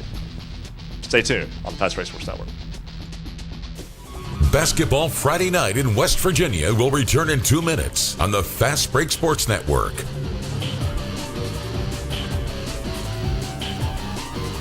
For scores online, all of them in West Virginia, visit basketballnight.com. Many places to watch basketball Friday night. We're on great radio stations too throughout the Mountain State. Just click our affiliates page at the bottom of basketballnight.com to find the station nearest you. You can watch our high-definition video on YouTube. Go to basketballnight.com. Just click to watch. On Facebook Live, go to the RSN Sports Facebook page, and you can watch us on Facebook Live. Of course, we're on Periscope, Twitter, @hoops_roundup, @hoops_roundup. And we're on Suddenlink Network West Virginia statewide. We're also on Comcast Channel 25 in the Huntington area. Many places to watch, and we want you to send all the photographs you can of your team, players, even your coaches. Send them to us on Twitter @hoops_roundup, @hoops_roundup. If you want to send them to us by Facebook or Instagram, go to the RSN Sports Network page, or you can send them by email to scores@basketballnight.com, scores@basketballnight.com. Give us your best picks of your team and your fans, and become part of Basketball Friday Night in West Virginia. We want to thank everyone who has joined us as new followers this week. Got a big list this week, including Reese Stevenson, William Brooks, Dylan, Charlie Hagley, Gina Neville, Cullen, Joe Priest, Malin, Jasmine Lash Sins, Xavier Carruthers, Sports Talk Line tonight, Grave Digger, Mike Anthony, Jaden Henry, Jimmy Morgan Jr., Trenton Barnhart, Jared Schweitzer, Winfield Boys Basketball.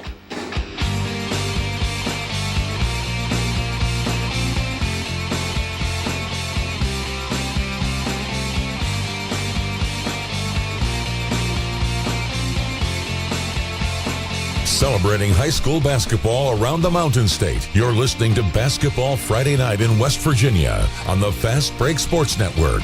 Now, back to your hosts, Bill Cornwell, Joe Linville, and Ryan Epling. 10:34 on this Basketball Friday Night in West Virginia. Ryan Epling, Bill Cornwell, Joe Linville with you. Happy to have you with us here on Basketball Friday Night in West Virginia. And when you talk about a basketball and Friday night, any night of the week. But when you talk about basketball in West Virginia, one of the great venues is the Logan Fieldhouse, Willie Akers Arena.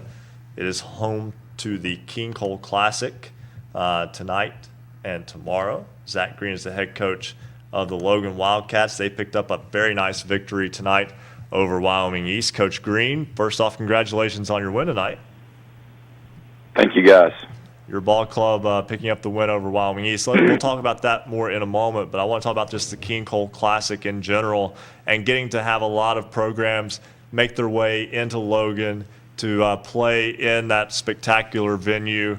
We talked a lot about the Williamson Fieldhouse with the Hatfield-McCoy shootout, but Logan Fieldhouse is right there with it, neck and neck. Well, yeah, we feel like the Logan Fieldhouse, Willie Akers Arena is kind of the jewel of Southern West Virginia. You know, there's so much history and so many big games and moments that have kind of defined basketball in Southern West Virginia have happened in our arena, and it's we're very fortunate to have a community that has continued to keep it up and build on it, and you know, very fortunate. Coach, you had a couple great games there to kick off the King Cole Classic tonight. The Tug Valley Ravenswood game was exciting. It went back and forth, and then as we were just talking about your game as well. How was the atmosphere of the crowd on hand tonight? It's pretty good. You know, Tug Valley travels well, and Wyoming East travels well. You know, and so we had a nice crowd all night. I went into the locker room in the end of the third, beginning of the fourth, to talk to my guys while the Ravenswood and Tug Valley game was going on, and I went in and Ravenswood was up 6 when I went in, and when I came out, Tug Valley was up 6. So it was a great game to watch. You know, that's two of the premier single A teams in the state, and they're both really well coached and have good players. So very good atmosphere tonight and great games to watch. Coach, as a part of your tournament, I was watching a little bit of that game online. I noticed the blue and gold table was up on the stage. Did you have like suites that you rented out tonight to watch the game? No, actually what we do for the King Cole Classic, which has been going on for about 10 years, and Mark Hatcher started that, him and Mike Stone. And when teams come in, we feed them, we give them shirts. You know, we want to create a really different type of atmosphere with the King Cole Classic. And you know, when Cole was in full swing, we did a lot of different things with that. You know, taking teams to the movies and to trips to the coal mines and stuff like that. And that's what you know, Coach Hatcher would do. And so it kind of declined a little bit with the decline in coal, but we're starting to pick it back up, and we're going to continue to try to build on it and make it a really special event. Coach Green, Bill Cornwell here. Obviously, you're hosting your own little event here, but I looked at your schedule, and you're involved in other events, and you know, it seems like you guys must like these because they're more than just a game. You're kind of involved. It's almost tournament-like. It kind of gets you ready for postseason. Absolutely, it's very tournament-like. It gets you in that sort of atmosphere where other teams are playing around you, and you know, we went down to Williamson and played in that one, and we also try to do a little bit, you know, scheduling our games, 3 games in 5 days. We kind of want to simulate as much as we can a tournament atmosphere with our schedule and the things that we do. Coach, an 11-point win over a very good Wyoming East team tonight, and that was on the heels of a very tough loss earlier this week, a 16-point loss at Mingo Central. Your ball club had been playing better of late before that Mingo Central game. What happened in that one, and then what were you able to fix in the course of the last 3 days before tonight's big victory over the Warriors? Well, you know, at Mingo, we had been doing some things well against other teams, and I had a gut feeling that we couldn't do it against Mingo, but I wanted to try some different things against Mingo, and we got down early, and listen, I've watched Mingo probably play 5 or 6 times this year, and they shot and played as well as I've seen them play all year, and we played really bad, guys. We missed probably 10 layups in that game. I mean, point-blank layups. Was just a really bad night for us, and you know, After the game, we talked with the kids, put it behind us. We took them out. The next day, we went to the movies and kind of just had a day where, we had camaraderie and weren't screaming and yelling at them, spending time with them. We came out tonight and played really well. Our ball movement was good. We rebounded well. We played like how we should be playing at this point in the season. Hey, Coach, you got some really talented players on your team. How tough is it to get these guys to play team ball? I mean, looking at the stats tonight, Early had 36 points. We all know he's a good ball player, but he's not the only good ball player you have on your team either. No, we have a slew of guys that can play, that are really athletic. We're a super athletic, big team, but that doesn't always translate into wins. Like tonight, during the final stretch of the game, we were the 4 guards that I was rotating in were 2 freshmen and 2 sophomore. My big kids and my athletes are older, but my whole crew of guards really is really young, so they're adapting to a lot of things and they're learning a lot of things. And we've had a lot of ups and downs, but guys, we've played a schedule that 8 out of our 13 games have been against the top 10 teams. So that's what I wanted, and we want to challenge those guys early, and we're learning and going to continue to get better. Coach Zach Green of the Logan Wildcats, another full day tomorrow of basketball at the Fieldhouse. Yes, we have a full slate tomorrow at 2:30. We've got our middle school versus Polka Middle School, who, from what I've been told, have a really special 8th grader that resembles Luke Frampton a lot and his style of play and stuff. So we're anxious to get to watch those guys play. Then at 4 o'clock, we have Huntington Prep versus Beckley Prep, which is going to be a really special game. We're really excited to get those guys to the field house and play there. Then we've got the Logan girls are going to face the Westside girls, which will be a very good game. I think that was a 5-point game at Westside, so that's going to be an exciting game. And then we play Grafton at 7 o'clock, and then the nightcap at 8:30 is GW versus Ambassador Christian. Should be a lot of fun. Coach Zach Green of the Logan Wildcats, who defeated Wyoming East tonight in the King Cole Classic. Thanks so much for joining us. Best wishes to you and your ball club. Thank you, guys. All right, and we, again, appreciate Coach Green calling in tonight. Also, we'll talk with Tara Malone in just a minute of Magnolia High School, but right now let's go to Craig Dutton, WRRR in St. Mary's. And Craig, unfortunately, scheduling conflicts kept you guys from being in studio with us tonight. Calling you out right now. Just right immediately. Just immediately calling you out. I said, I'm just immediately calling you out on that. Because they promised to visit, Might as well take care of it now. Right, yeah. No, don't want to leave that hanging out there. You were supposed to be here tonight, and you're not. No, it's all right. No, I had conflicts there, but no, we're planning on coming back down next month. Maybe we'll get a whole caravan of people to join us again. Maybe get Brandon Gregory and a few others maybe to join us, so have to get a hold of them and see if we want to do like we did last year. But we always enjoy getting to see the studio down there. I tell you what, it's been an interesting week. I've got to see a lot of good teams from Region 4 play this week. I had a broadcast of Williamstown Tyler girls on Monday night. And that was a game where Tyler Consolidated came back and played very well in the second half. Match for match on the points. It just at the very end, Tyler, their height of the game was a 3-point shot that got them back within 1, and then they get the delay of game called a second time for the evening. So then it's a technical, and Williamstown had 2 free throws. That made it back to a 3-point game from that point on.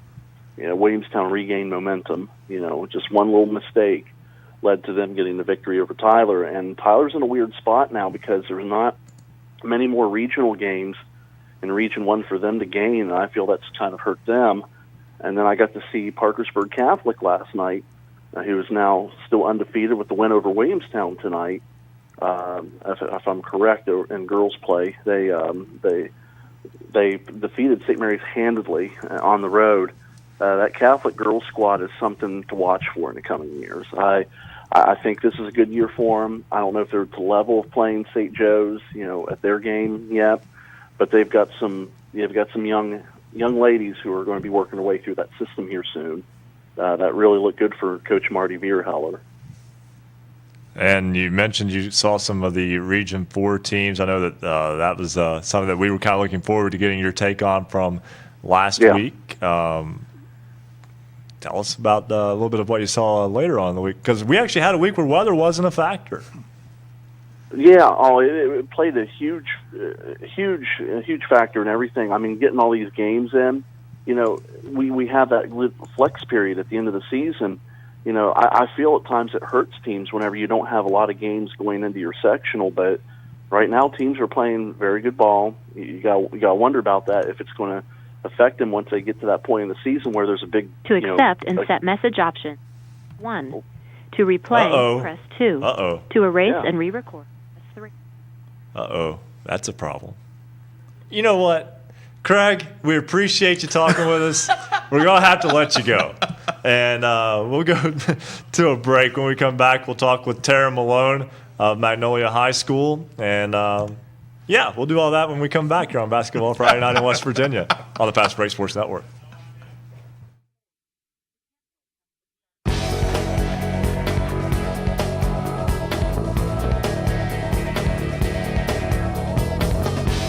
Basketball Friday Night in West Virginia will return in 2 minutes on the Fast Break Sports Network.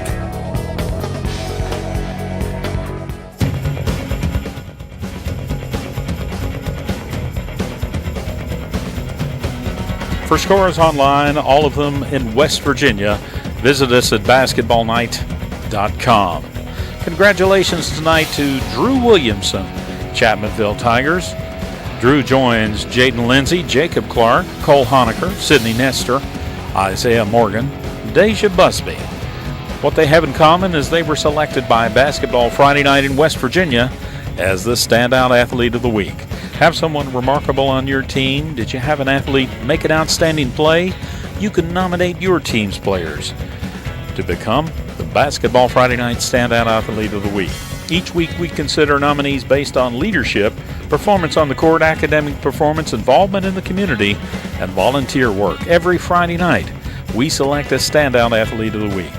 Head over to our website, basketballnight.com, click on the Standout Athlete of the Week tab. We'll take it from there. We want you to nominate your team's athletes.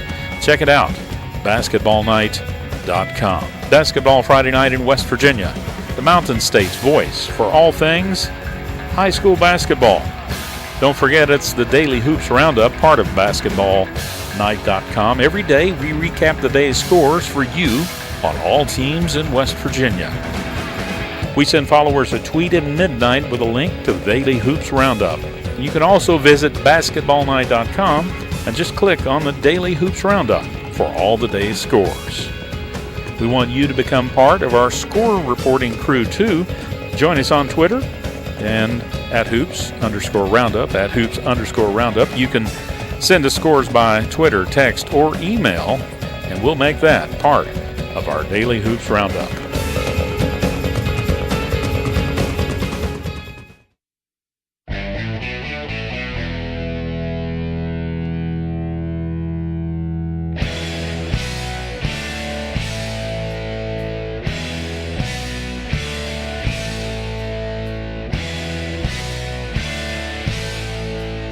Stay up to date on your favorite teams. Check out basketballnight.com.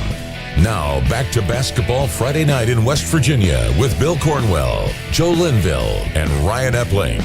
10:48 on this Basketball Friday Night in West Virginia. Ryan Epling alongside Joe Linville, Bill Cornwell. Happy to have you along.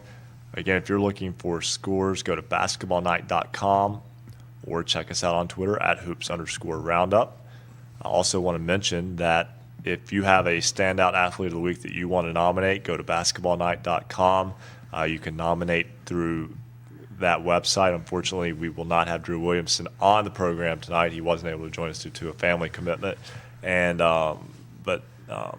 again, you can nominate your student for Student Athlete of the Week at basketballnight.com. Once you nominate them, they stay in the pool. It's not like a one-week thing where you have to renominate them each week. We keep them in the pool to choose from. And so definitely would like to get some more nominations in here as we head down the stretch of the season into the second half of the season. And also, if you'd like to see your school on our set, send us a jersey. Yes. Boys, girls, doesn't make any difference.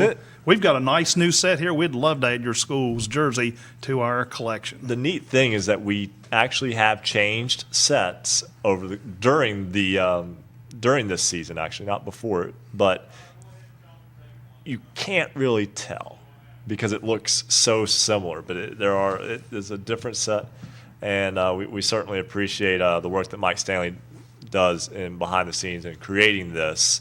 And so definitely send us a jersey. We would love to get more on here. I need to get a Wayne jersey in here, and need to get the Paw shirt back. But nonetheless, Wes McKinney, WAEY in Princeton, joins us now on the program. The Tigers picked up a 10-point win tonight over Lincoln County, and Wes, a good win tonight for Princeton. Yeah, guys.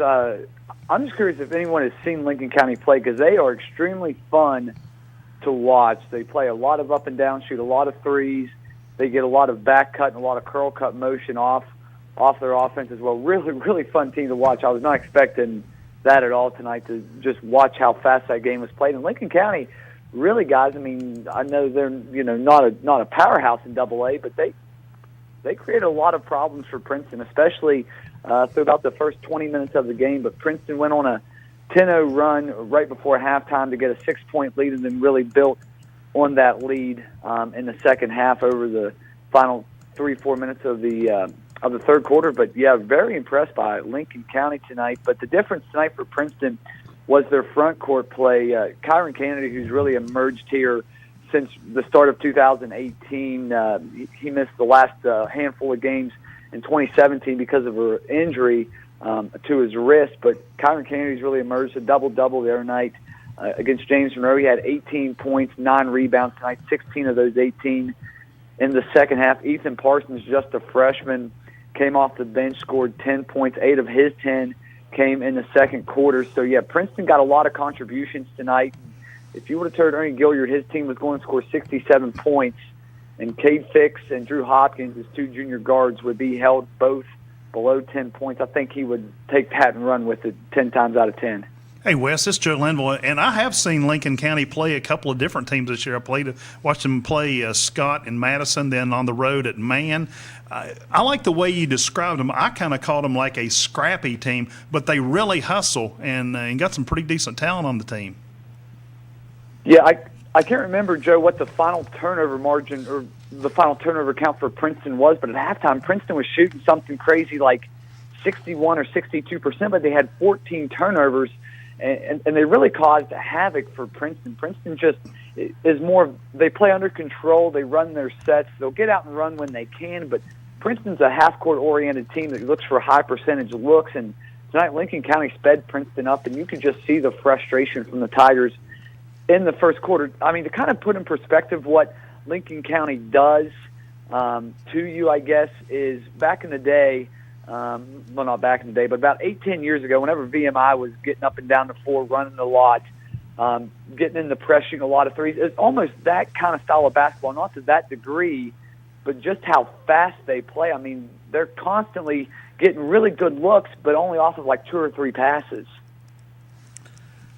One thing that I can say, too, is that I saw a Lincoln County team, been about 10 years or so ago now, backdoor cut off pace, like you mentioned. It's not like it's the Princeton style of offense where it's pass, pass, pass, cut. It was just pass, cut, boom, and beat Huntington at Huntington in a sectional game when Lincoln County was AAA. So I've seen them do that in the past. That they're definitely one of the better, one of the more fun, like you said, sneaky fun team to watch. Right. Now for Princeton, Wes, they come up with a game this coming week at home against Nicholas County, and then the Big Atlantic Classic coming up next week, and a really tall task in the opening round of that. Right. Princeton's won 3 straight now. It's not been against the world beaters, but, you know, I mean, getting the win at Mountain View is always tough. Princeton's that last Friday night to get the win at James Monroe on Wednesday night. I think the way they did it was more impressive on Wednesday night, just not beating James Monroe, but doing it in the style they did, scoring 89 points and playing up and down at Linside. And then tonight against what I said was a surprisingly talented and well put together Lincoln County team, and Princeton a chance to get their 4th straight win. And guys, I've been doing this for 5 years for Princeton, and I can't remember them ever winning 4 games in a row. So I know it's not against the greatest competition in the world. It's not against the MSAC teams that Princeton, had been going up against in previous years. But this is a big deal, I think, if Princeton gets this win Tuesday night, because very tall task, as you mentioned, Ryan, playing University, or at least we think they're playing University next Friday night at the Armory in Beckley. That's obviously a big, tall task. And then, it looks like Princeton's going to get potentially either Woodrow Wilson or Hampshire, 2 very quality, and with, Woodrow Wilson, an excellent AAA team on Saturday. So, yeah, Princeton's going to put their big boy pants on here, after Tuesday night against Nicholas County. And I know Nicholas County is, they're talented as well. So Princeton better get ready for a big week next week. Actually, we can kind of update you. They've made some changes in the schedule. This is Bill Cornwell, by the way. Apparently, they got you with Parkersburg, and then you might either get Martinsburg or Greenbrier East. Oh wow! Yeah, I surprise. I like I said, I know they've changed that schedule. They changed that schedule a couple of times, but I think that Parkersburg would be a great test for Princeton. Just as University would be. I know Parkersburg maybe has not lived up to the expectation they expected to this year. A very, very good basketball team, and I know the last 2 years they played in the MSAC, Parkersburg just straight up dominated Princeton. So, if Princeton was to play Parkersburg next Friday, that would be a great matchup for Princeton, and I think it would really give Princeton a good barometer. Hey, are we here? Are we someplace where we want to get to? I think that would be a great test for Princeton against Parkersburg. Yeah, that is, in fact, the latest schedule, and that is now on basketballnight.com for the Big Atlantic Classic. And also, Parkersburg just beat Beckley tonight, by the way. So, there you go. That's the tall order coming at you. There you go. Pick one, right? Oh, yeah, no kidding, guys. No kidding. Yeah, that would be, yeah, wow, I've not seen that score yet. Wow, okay. Choose your poison. Okay, yeah. Wes McKinney, WAEY in Princeton. Always a pleasure, Wes. Thank you, guys. We'll talk to you next week. Sounds good. I always like to surprise Wes or whomever. Or anybody, for that guy. But I think it's almost we are getting updates for that tournament on the fly. Right. They're flying in from Beckley. Yeah, and they're like on Flying Eagles. There you go. We were grounded at the Parkersburg Fieldhouse tonight. Yeah, we were having trouble getting it, and now they, release it, then change it, and keeps everybody on their toes. Hey, I do want to say at the top of the hour, because we're getting ready to go to break, we will have Taryn Malone to talk about Magnolia High School and to talk about an upcoming event there. We'll also have John Haynes, head coach of the Kaiser Golden Tornado boys team. That will both be on immediately after the break at the top of the hour. Again, for scores, basketballnight.com, @hoops_roundup. There are so many. We will get you one more scoreboard, though, tonight. One more full scoreboard update. But again, 2 hours in the books, 1 to go. The fastest 3 hours in radio are moving right along. This is Basketball Friday Night in West Virginia along the Fast Break Sports Network. Basketball Friday Night in West Virginia will return in 2 minutes on the Fast Break Sports Network.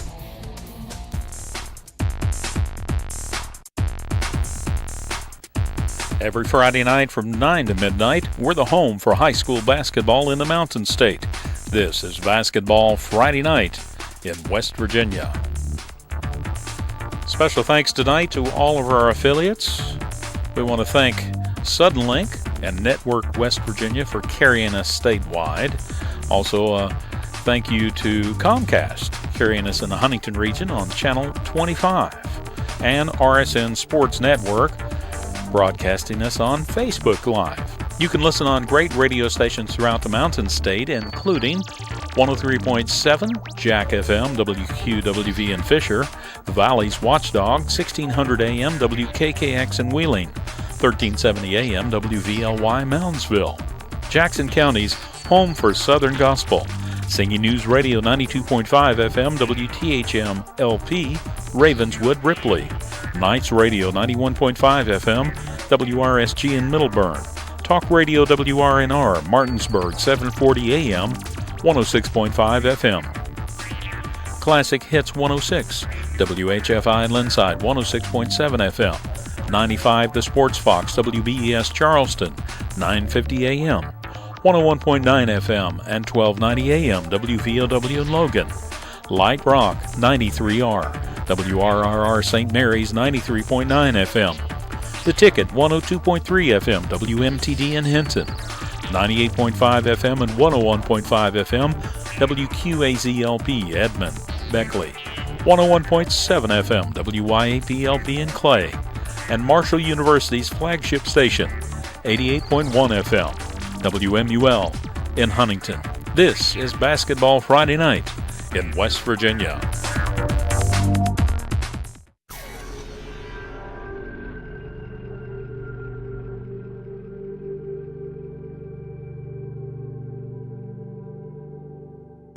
Welcome back to Basketball Friday Night in West Virginia. To join tonight's program, call 855-78-HOOPS. That's 855-784-6677. Follow us on Twitter @hoops_roundup for all the scores all the time. And visit basketballnight.com for a comprehensive look at schedules and standings for every team in the state. Stay tuned. Another hour of Basketball Friday Night in West Virginia begins right now. It is 11 o'clock, final hour of Basketball Friday Night in West Virginia. Coming your way here on the Fast Break Sports Network, Ryan Epling alongside of Bill Cornwell and Joe Linville. Happy to have you along with us as always. This is the 26th day of 2018, already January 26th. It's just, again, things fly by. Week 8 for this program of season 5. If you do the math, that's a lot. We've been on the air for a lot of hours overall, but that's for neither here nor there. I'm really not going anywhere with that. Just kind of one of those thoughts that went out loud. Anyway, Taryn Malone of Magnolia High School will be with us in a moment. John Haynes, head coach of Kaiser, will be with us in a moment as well. We'll also have our resident referee, Bo Anderson. This last hour is also full. We'll have Rick Kozlowski of the Martinsburg Journal. We will have our poll question of the night, as well as the results of this past week's poll question. And we'll also have the very latest power ratings as well. We'll get you another full scoreboard a little bit later on in this hour as well. So still, jam-packed hour of high school basketball as we celebrate high school basketball through the Mountain State here on Basketball Friday Night in West Virginia. We go back to the phones. Taryn Malone is a Magnolia High School sports journalist. He joins us now on the program, or Taryn joins us now on the program. Taryn, welcome to Basketball Friday Night in West Virginia. Good evening. Thanks for having me. All right, and you've got a big day coming up with the 10th annual Magnolia Rotary Challenge. Tomorrow starts bright and early at 11:30 with a girls' game, but 2 girls' games and then 4 boys' games tomorrow. A full day of basketball for people who enjoy the sport in the New Martinsville area. Yeah, quite a full day indeed. There's 6 games, like you just mentioned, and it's just going to be full of fun high school basketball action. You have the Paint City Wildcats taking on Bellsville at 11:30 a.m., and then you have the Valley Wetzel girls team taking on Magnolia for the girls basketball team at 1:15, and then switching over to boys at 3 p.m., where Weirton Madonna will be playing Williamstown. And then at 4:45, you'll be having Monroe Central, a local Ohio team, taking on the Tyler Consolidated Silver Knights. That will be at 4:45. At 6:30, another boys basketball game with another 2 local teams, Payton City Wildcats and Ritchie County, and then finishing out the evening with Wheeling Central and Magnolia at 8 o'clock. And Taryn, correct me if I'm wrong, you are a junior at Magnolia High School, correct? Correct. And you're wanting to get into sports journalism. And, before we get too much into basketball, we are all in some form or fashion within journalism and within sports journalism. What is kind of steering you toward that path at this point in your life? It's just I haven't been a part of a lot of athletic or extracurricular activities, and I just discovered my freshman year, hey, since I'm not going to be participating in this stuff, why not broadcast it? Why not share it with everyone? And then that's when I got into the journalism program. And the program has built up over the past 3 years now, and we're making it quite better. We started up a online radio program, which I'm a host of Sports Talk Line Tonight. It's a online basketball thing that I started up. And Channel 4 News, which is our high school news broadcast. Hey, there's a saying, you have a dream, you figure out a way to get to it, and then you follow it. I think we heard that from the governor last week about this program, and that certainly applies to you as well. And so for Magnolia this year, there's a lot of tradition in sports at Magnolia, be it football, baseball, and obviously basketball as well. And the basketball team, the boys basketball team, isn't quite as good as it has been in recent years. Are we talking about a young basketball team? Or are we talking about a team that's kind of building up for another good solid run in the upcoming years? We have a mixture of both, a young team and then a team building up. 4-7 Magnolia, we've only won 4 games so far this season, that being over Preston High School and Ritchie County and the Payne City Wildcats earlier this week, and then last night at Valley Wetzel. Been quite an interesting start to the season over the past 2 months, but it's not looking too well for the Blue Eagles, especially for tomorrow. Big matchup against Wheeling Central. Hey, hang in there with them. Again, that's a tradition-rich program in multiple sports and has been for a long time, and you only get to go through high school once. Tara Malone, junior at Magnolia High School, thanks for joining us tonight, and we'll have to talk some basketball again a little bit later on down the road. All right, thanks for having me. The young man handled himself very well. We could have him come down to Huntington and maybe guest with us sometime. Hey, Marshall University has a good sports journalism program. Hint, hint. Just saying. It really does. We're recruiting. Yeah. We're allowed to do that here. As long as, again, there are various journalism programs within the state that are also very good at other schools, too, throughout West Virginia. But I'd put this one up against anyone. Bill and I happen to come from this one. Right, but there's a good one. WVU, obviously. Concord's got a good one. Yes. West Virginia State's got a good one. Yep. But Bill and I prefer this one. And not a problem. Right. So, again, we appreciate Marshall University for allowing us the space here. This is fantastic what they do for us. Let's go back to the phones now, and let's talk to John Haynes. He is the head coach of the Kaiser boys basketball team, the Golden Tornado. Coach, first off, welcome to Basketball Friday Night in West Virginia. Thank you very much. Thanks for the opportunity.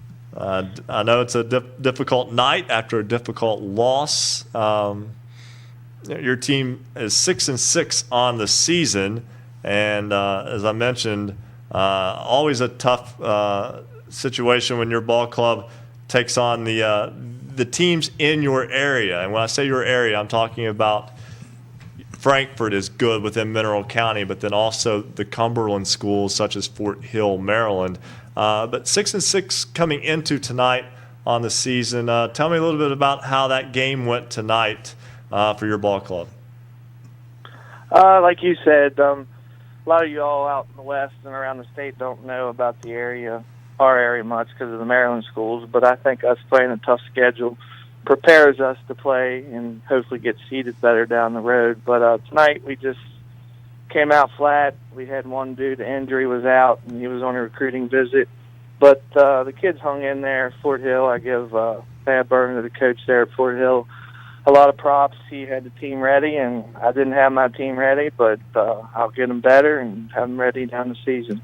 Well, your ball club, as I mentioned, now 6-7 on the year, but went through a stretch of games where you beat Tucker County on the road, you beat Petersburg in overtime, you beat Hampshire by 10, and beat Berkeley Springs all at home.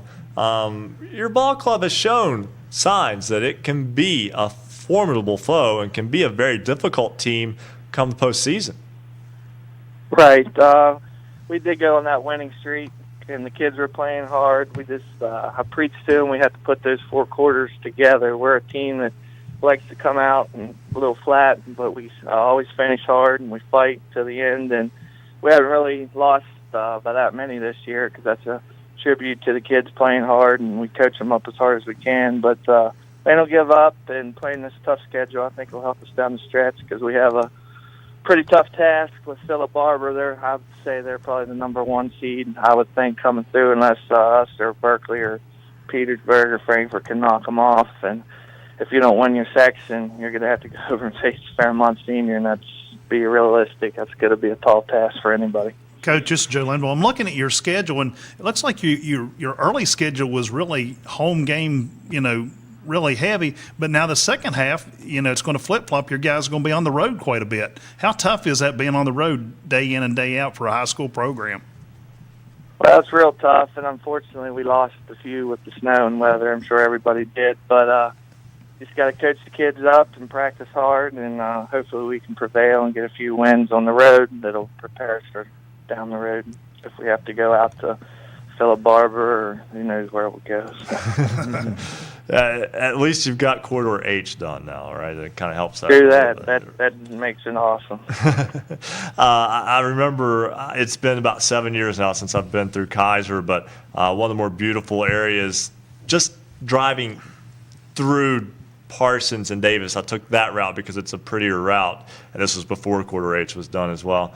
And to get into Kaiser and just to see how that school and that community are situated right up against Maryland, obviously, and I know that there are so many things that you kind of have to fight against there in a small community, but it's a very supportive community at that. So at the same, while you have your battles, you also have a pretty good support system built in as well. Right, we do. Obviously, football and Coach Beiser's done a great job, and we rally around that. I used to help him coach football, and he and I work well together, but the community comes through all the time. If it's a loss, it's a win. I got a great supporting cast with my coaches and family, but like you said, Kaiser is West Virginia. It's the friendliest city in the USA, they say when you drive in, and that's the truth. If you meet anybody from Kaiser, they're always nice to you and positive and respectful, and that's what we try to build on and teach our student athletes. Coach, this is Bill Cornwell, and you mentioned all the Maryland teams, obviously just right across the border that you're playing, and you mentioned maybe a lot of West Virginia fans don't know about them. Can you give us kind of a quick sense about the quality of those opponents over in that western Maryland area? Well, you have Southern Garrett, Oakland, Maryland, Coach Bosley up there. I'm sure I would think a lot of y'all would know him. He's been around, and Southern's number 1 in the area on the boys' side, but then you have Allegheny, Maryland, and Fort Hill, obviously, and like I said, Mountain Ridge. And it's just mostly they're all AA, AAA points in West Virginia, and it's just game in, game out in our area. Anyone can really beat anyone, or anyone can lose any. So it's just a uphill battle, and you just keep grinding, and hopefully when it comes seeding time, you'll understand we play a pretty tough schedule. And if you look at it on some of the Tailgate Central or your alls, if you look at Region 1, I think down to about the top 20, you got 6 teams from Region 1 ranked in the top 20, which says a lot about Region 1. And like I said, if you don't win your section on our end, it's going to be a tough task to go out and face Fairmont Senior. I'm pretty sure they'll probably win their section. Well, a trip coming up to Allegheny, Maryland next week, then a trip down Route 93 to Petersburg and Route 42 as well in a couple of weeks next week for the Golden Tornado. Coach John Haynes, thanks so much for joining us on the program tonight. Thanks for the opportunity. All right, that's Kaiser High School boys coach John Haynes, and again, that can be a tricky area just from a geography standpoint. Especially if you're coming out of the South. Yeah, and exactly, and that's the fun way in. But nonetheless, you're in a section with Berkeley Springs, which is all the way over in the Panhandle. Away, yes, and then you're in a region with Fairmont, so congratulations, you get to deal with that as well. And that's why, to me, that section might be the most important section to win in this state from a standpoint of you want a home game because you're going to make somebody come to you. Right. You want to make somebody come to you to beat you to get to the state tournament. And I think that's one place that's it's a disadvantage when they go on the road, but it's an advantage when they're at home, and perhaps more so than any other part of the state. Again, simply because of geography. We're going to step aside, take a break. When we come back, our resident referee Bo Anderson will join us. What do we have in store for Bo tonight? Also, we'll get another check of our basketballnight.com scoreboard from the Marshall University Sports Journalism. We'll get all of that for you and much more when Basketball Friday Night in West Virginia rolls on here on the Fast Break Sports Network. Basketball Friday Night in West Virginia will return in 2 minutes on the Fast Break Sports Network.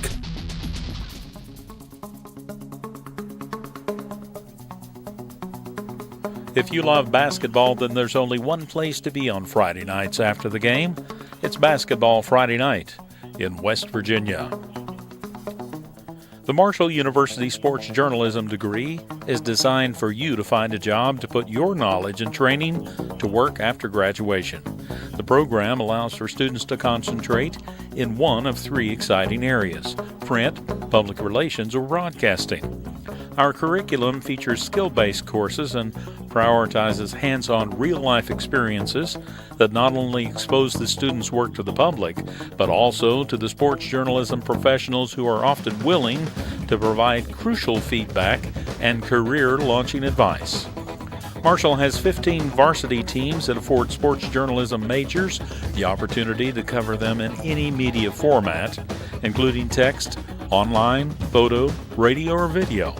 Hands-on experiences come through Marshall's student-powered media, the Parthenon, WMUL Radio, and Herd TV, as well as communications campaigns, off-campus internships, and an expansive alumni network in all areas of expertise.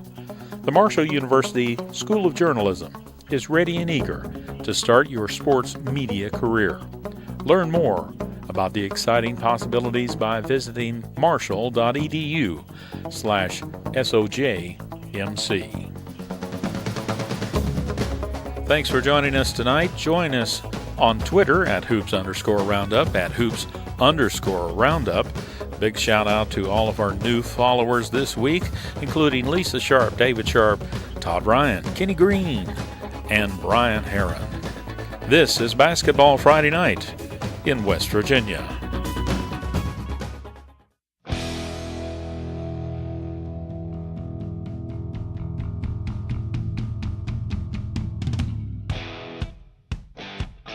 This is high school basketball's home for the Mountain State. Basketball Friday Night in West Virginia on the Fast Break Sports Network. Now, back to your hosts, Bill Cornwell, Joe Linville, and Ryan Epling.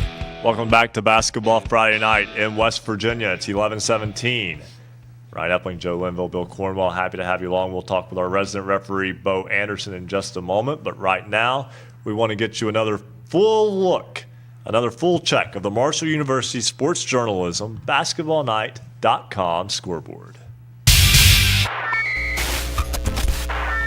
Looking for scores, look no more. Go to BasketballNight.com. The scoreboard, again, the Marshall University Sports Journalism BasketballNight.com scoreboard. Boys basketball action tonight in the King Cole Classic. Ravenswood falls for the first time as it was Tug Valley knocking off the Red Devils 60-56 tonight in Logan. Also, as part of the King Cole Classic, 36 points for David Early as Logan goes to 8-5. The Wildcats beat Wyoming East 72-61.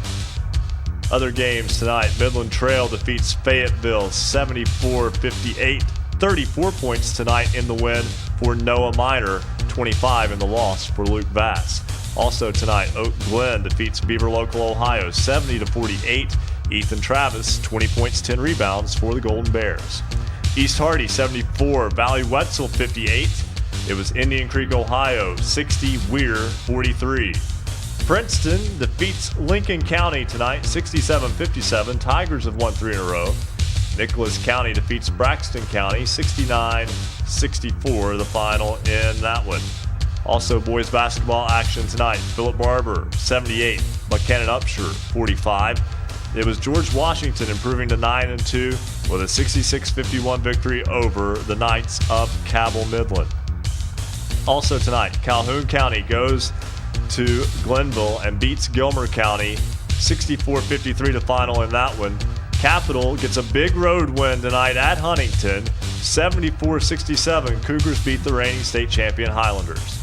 Clay Battelle defeats Payton City tonight 68-32. It was Lewis County 59, East Fairmont 47. Fairmont Senior a perfect 14-0. The Polar Bears rout North Marion tonight 71-38 at the Woody Williams Armory in Fairmont. Also tonight, Frankfort goes to 8-4. The Falcons defeat Hampshire 73-56.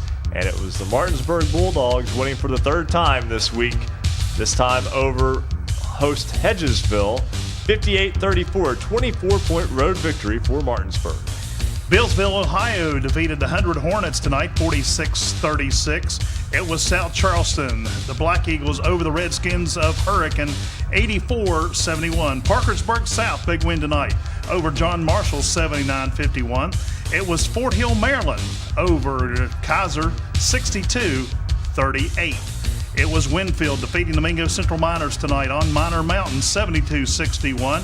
University, the Hawks defeated crosstown foes, the Morgantown Mohegans, 47-41. It was Musselman over Washington tonight, 68-46.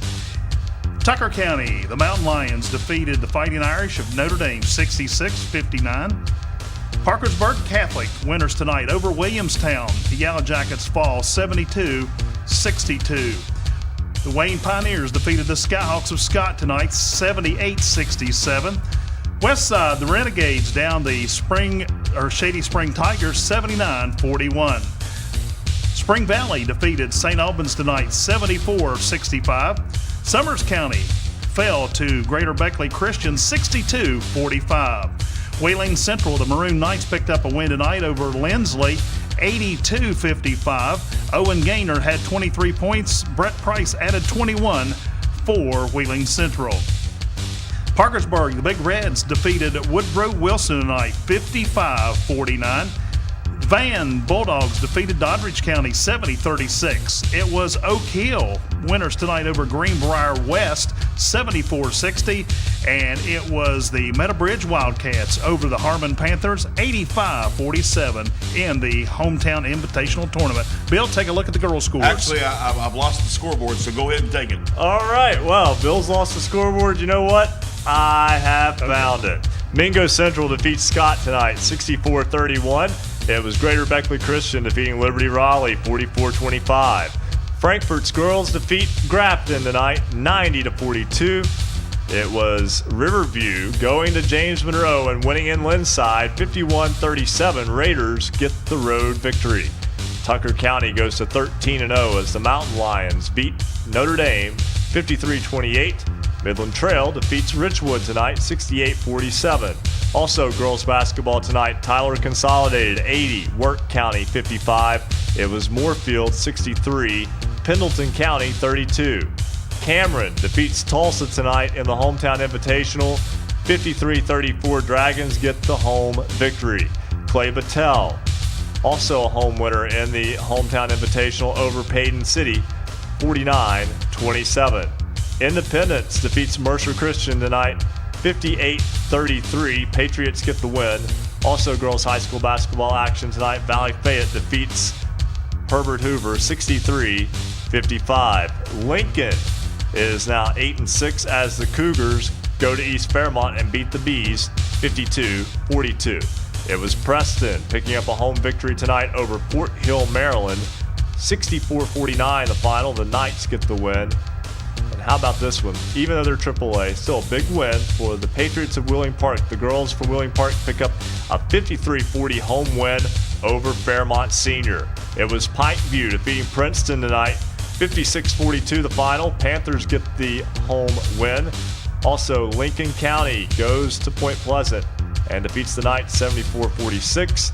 And Devin Hefner's 26 points and 10 rebounds leads Parkersburg South to a 70-58 victory over visiting Boyd County, Kentucky. That is a check of your Marshall University Sports Journalism BasketballNight.com scoreboard. And Joe, a game that you talked about there real fast, there was a person that people may recognize the name who happened to be in attendance for a big game for his alma mater, and they came through for him tonight. Yeah, young man by the name of Nick Swisher.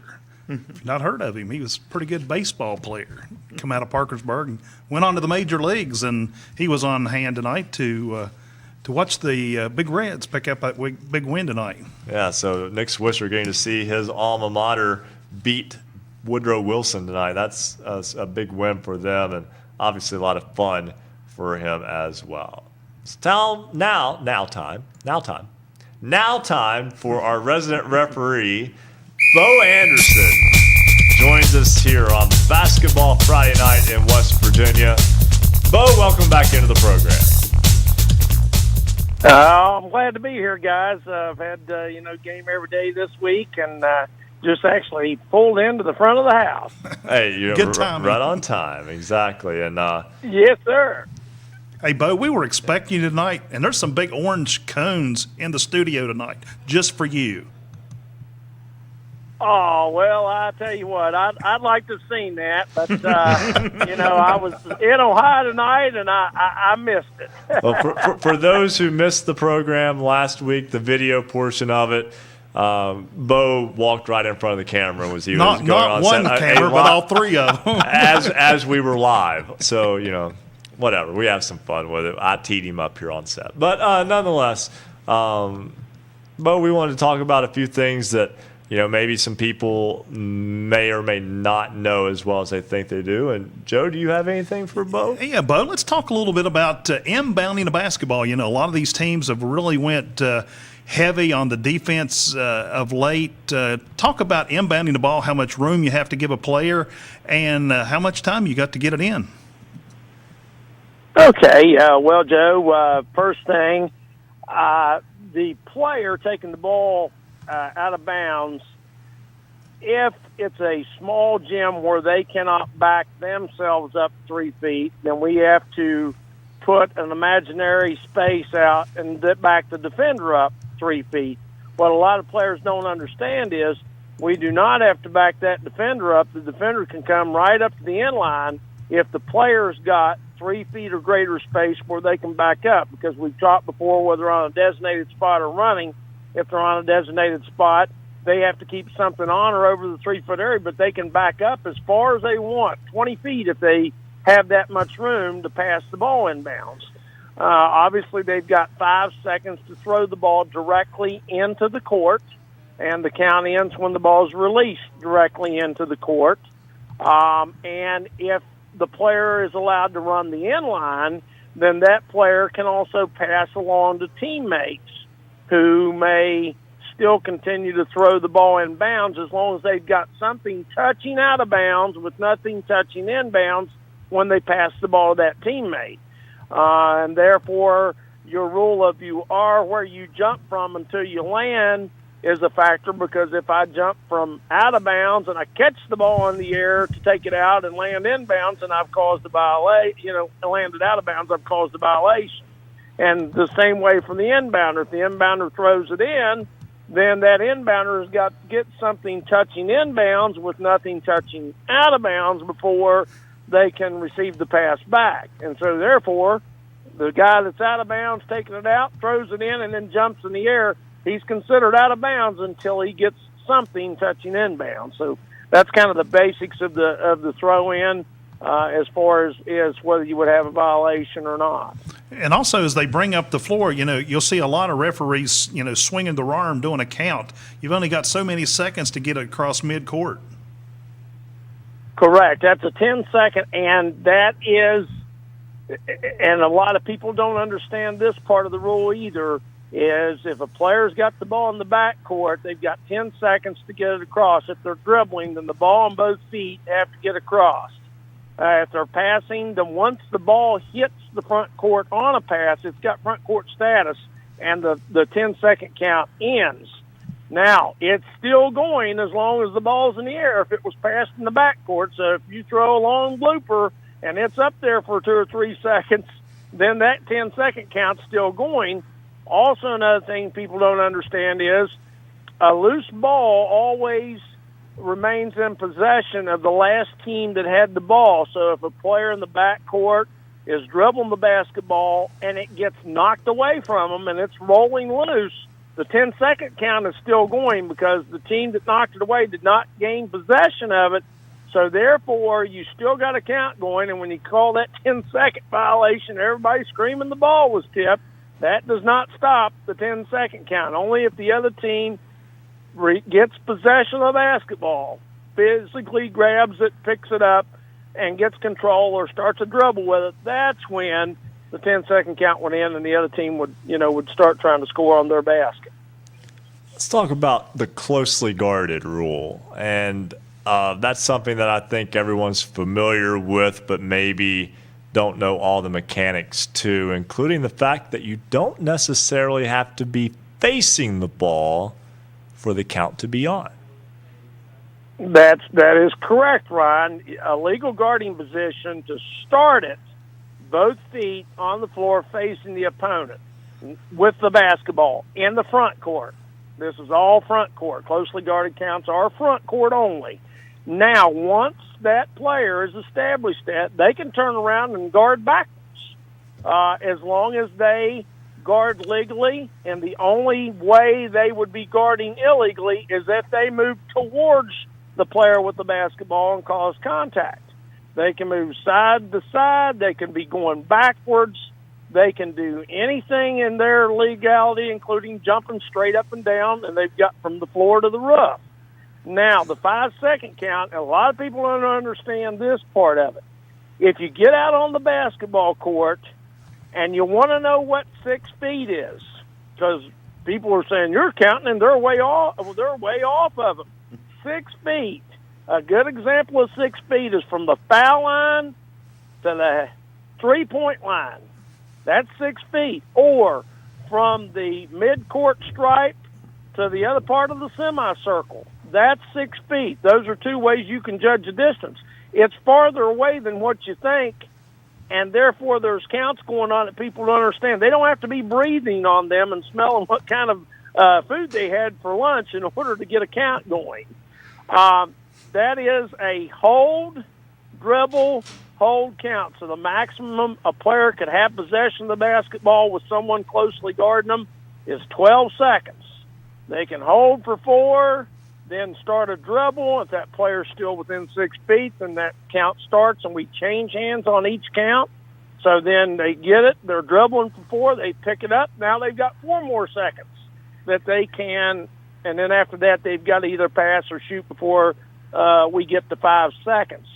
Another part of that is the same player does not have to be guarding that person to get the 5-second count. If a player's out there guarding and another player jumps out there, and let's say maybe they're setting a screen on the player that's guarding the ball and another player is within a 6 feet distance, that count still continues. And a lot of people don't understand that part of the rule either, and they listen to commentators on TV, and college basketball rules and NBA rules are totally different than high school basketball rules, and that's what everybody has to understand. Bo Anderson, our resident referee, is educating us tonight on various things, such as closely guarded, also the mechanics of the inbound of the ball, and I guess and I may regret this, probably not, I'm just kidding. But I'll open this up for you, Bo. Anything that you have come across in the past week, since I know you finally got to do a week full of games for once, but that maybe is something a little bit rare. Yes, it's rare to get to do a week full when we had the weather we had, but yes, every game has gotten played this week, thank goodness. Again, nothing really unusual, other than a couple of times I had to, again, be police patrol on the uniform equipment, the extra stuff, the headbands, all that stuff. Some people still don't get it, that the headbands and the wristbands and the arm sleeves and the leg sleeves, the knee pads, all that stuff has to be the same color, and it's either going to be black white, beige, or the dominant color of the jersey, the uniform. And that's all got to match. There can't be red headbands and black wristbands or red headbands and white knee pads. It's all got to match. And so we still have a little issue with that once in a while that we have to take care of. But other than that, nothing really major. What I will speak about, since I have a second here, is a lot of people talk to you, and we don't have the word Euro step in our manual or in the rule book. But what we do have is understanding the pivot foot and understanding when a player can step and how they can do it. So a little quick example, a Euro step actually can be a legal play if done properly. So what you have to think about is a player who picks up the basketball off the dribble or who catches the ball on a pass. That player, when they land on one foot, followed by another foot, the first foot to touch is the pivot foot. So let's say that player catches the ball on a pass and sidesteps to the right. Okay? They can, just because it looks funny doesn't mean it's always traveling. So they sidestep to the right, that's their pivot foot. Then they sidestep to the left with the left foot, and then they raise the right foot up and lay it up. That's a legal play. Now, one other part of it that people don't understand is a player who catches the ball, whether dribbling or on a pass, lands on one foot or catches the ball on one foot on the floor, they can actually jump and land on both feet. But now they have no pivot foot. If they pick a foot up in the air, whether it be the right one or the left one, they can't put that foot back down on the ground. They can stand there with one leg in the air, but they can't put the foot back on the ground. So a lot of times things may look funny, and that's why the fans are blowing their whistles in the stands, and it's not necessarily traveling. That's our resident referee, Bo Anderson. We greatly appreciate Bo always taking time out to talk with us. We've got to step aside, take a break. When we come back, we'll have our power ratings. Our basketballnight.com power ratings will be out. We'll release them when we come back here on Basketball Friday Night in West Virginia along the Fast Break Sports Network. Basketball Friday Night in West Virginia will return in 2 minutes on the Fast Break Sports Network.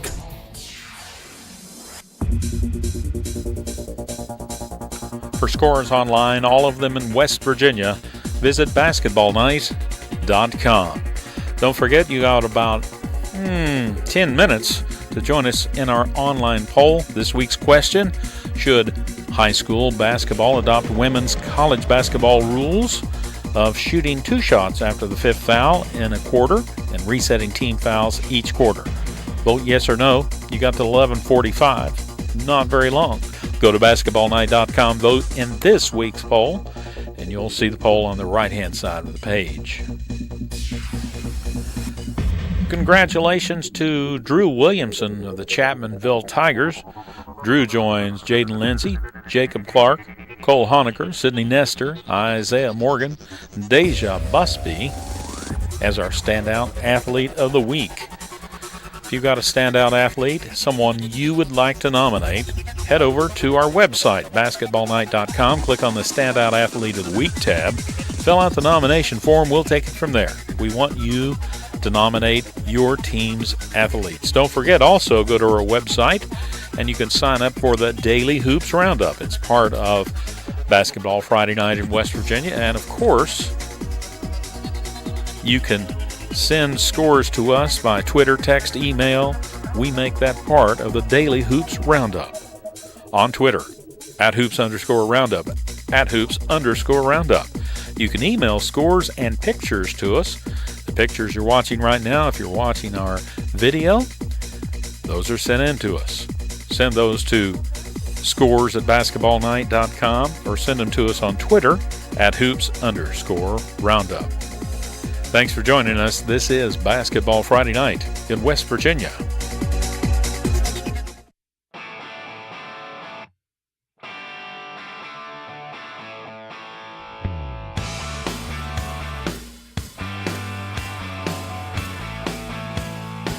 Celebrating spreading high school basketball around the Mountain State. You're listening to Basketball Friday Night in West Virginia on the Fast Break Sports Network. Now, back to your hosts, Bill Cornwell, Joe Linville, and Ryan Epling. It's 11:39 on this Basketball Friday Night in West Virginia. Ryan Epling alongside Joe Linville. Bill Cornwell is in the studio. Also joining us now is Marcus Constantino. And Marcus, who does so much work behind the scenes, actually gets to step out in front of the camera now and deliver this week's power ratings. Let's do it, Ryan. The January 26th edition of the BasketballNight.com power ratings. We'll start with girls basketball in AAA. Buchanan Upshur Buccaneers hanging in at number 1 with a 14-1 record. Parkersburg at 11-2 is number 2. Greenbrier East, the Spartans are 13-1 at number 3. Spring Valley jumps up 2 spots into the top 5. They're 8-5, and the Timberwolves are at number 4. Cabell Midland is 13-3, hanging on to number 5. In girls AA action, North Marion is 13-1, hanging in at number 1. Wyoming East 11-1 is at number 2. The Sissonville Indians jump up into the number 3 spot. They're 12-1. Fairmont Senior drops 1. They're 13-3 at number 4. And the Wayne Pioneers are 14-1 and hanging out at number 5. In girls single A, Tucker County is 13-0, hanging in at number 1. St. Joe is 8-5 at number 2. Parkersburg Catholic is 14-0 at number 3. Cameron is 15-1 at number 4. Wheeling Central Catholic Maroon Knights are 15-2 at number 5. Now on to the boys BasketballNight.com power ratings in AAA. Parkersburg South is 11-1 at number 1. University also 11-1 at number 2. Capital jumps up 1 spot. The Cougars are 6-5 at number 3. Musselman also up 1. The Applemen are 11-3 at number 4. Martinsburg Bulldogs are 11-3. They also move up 1 spot into number 5. In boys AA power ratings, Fairmont Senior is 14-0, hanging in at number 1. Chapmanville Tigers are 11-1 at number 2. The Bluefield Beavers are 9-2 at number 3. Oak Hill Red Devils are 11-1 at number 4, and the Westside Renegades move up 1 spot. They're 10-2, coming in at number 5. Now on to the boys single A BasketballNight.com power ratings. Wheeling Central Catholic is 12-1 at number 1. Ravenswood Red Devils are 12-1, coming in at number 2. Valley Fayette Greyhounds are 9-0, coming in at number 3. Tug Valley's 8-4 at number 4. Notre Dame is also 8-4. They round out the top 5. That's the BasketballNight.com power ratings. As always, you can see all of the power ratings, all 124 teams, at BasketballNight.com. Thank you very much, Marcus. And Joe, we mentioned Nick Swisher being at the game. He was actually he was inducted into the Parkersburg High School Hall of Fame, but I understand that he wasn't the biggest celebrity there. Really? It's actually his wife. Oh. His wife, Joanna Garcia, who is known from Are You Afraid of the Dark and also from Reba. She was in Reba. So from my understanding, she was the more impressive of the two. She was the one everyone was seeking autographs from, apparently. So. Right. So, and Joe, we'll talk about this too. Earlier this week, it's actually Saturday, and then we'll let Marcus get out of here in a second. But last Saturday, we were going to have we talked about having Wayne High School girl basketball player Ariel Atkins on the show tonight. She wasn't able to join us due to illness, but she broke the Wayne High School scoring record, boys and girls, in one game for her career. She did it all at the same time and hit the 1,400 point mark as well. Quite a night she had in Meigs, Ohio, of all places. Couldn't done it in West Virginia. No, but she broke a record held by John Adkins, who made more than 100 appearances in Major League Baseball and was also a 1,000-point scorer at Wayne. So there are a lot of baseball and basketball ties within West Virginia. Exactly. You know, you see a lot of players that don't play football, but they do play basketball and baseball. So a lot of things you can go back and forth there. But it's impressive. As Marcus was going over there's power ratings. They're very interesting, especially when you get down there in the single A, because you had actually before tonight, Tug Valley actually moved from 5 to 4, knocked off what was the number 1 team, Ravenswood. So a lot of things shifting back and forth in the power ratings. And folks, we're getting down to the nitty gritty of the season as we go into the home stretch. I mean, next Friday we're going to be in February, guys. It's going to be February 2nd. And that's, we talk about March Madness, but for a lot of high school teams, February is where they get it done because end of February we're starting postseason, and a lot of teams are going to see the season end early in about a month, and others are going to be rolling on trying to get to Charleston. I know I, for one, am greatly enjoying this basketball season to this point, and I almost want it to slow down a little bit so I can enjoy it a little bit more because it feels like I don't want to get in a rush. I mean, I don't want to be like, someone who only looks forward to the postseason and then misses the journey because in so many ways the journey is where the story is told and where the story lies and the memories that you make come across the way. It's not always the destination, it's the journey. Yeah, and while we're thinking, and don't ask me why this popped in my mind, but I'm just reflecting back to last Saturday's game with Tug Valley and Scott at the Williamson Armory in the half-field McCoy shootout. A young man by the name of Tyler May scored 40 points, and that was early fourth quarter. His dad, who was Ed May, the coach, had already replaced everybody on the field, but he knew he was right on that threshold. And as soon as he made the basket, he called timeout and pulled him out of the game. So, that's an accomplishment alone to scoring 40 points in one game. So. Absolutely. And one other thing I wanted to mention before we take our final break here, we had Hannah McClung on earlier from Buchanan Upshur. She has actually surpassed 1,400 points. She is 15 points shy of the school record at Buchanan Upshur. Unfortunately, I forgot to mention that in our interview with her earlier tonight, so that's my fault. But at the same time, still just kind of tells you about what type of the caliber of players that we're talking about here on Basketball Friday Night. Celebrating basketball across the great state. Absolutely, throughout the entirety of the Mountain State. We'll step aside for our final break. When we come back, it's cause time. And we need a poll question. I think we've got one for you, though. We'll get your poll question and results when Basketball Friday Night. We'll wrap things up when we come back here on the Fast Break Sports Network. Basketball Friday Night in West Virginia will return in 2 minutes on the Fast Break Sports Network.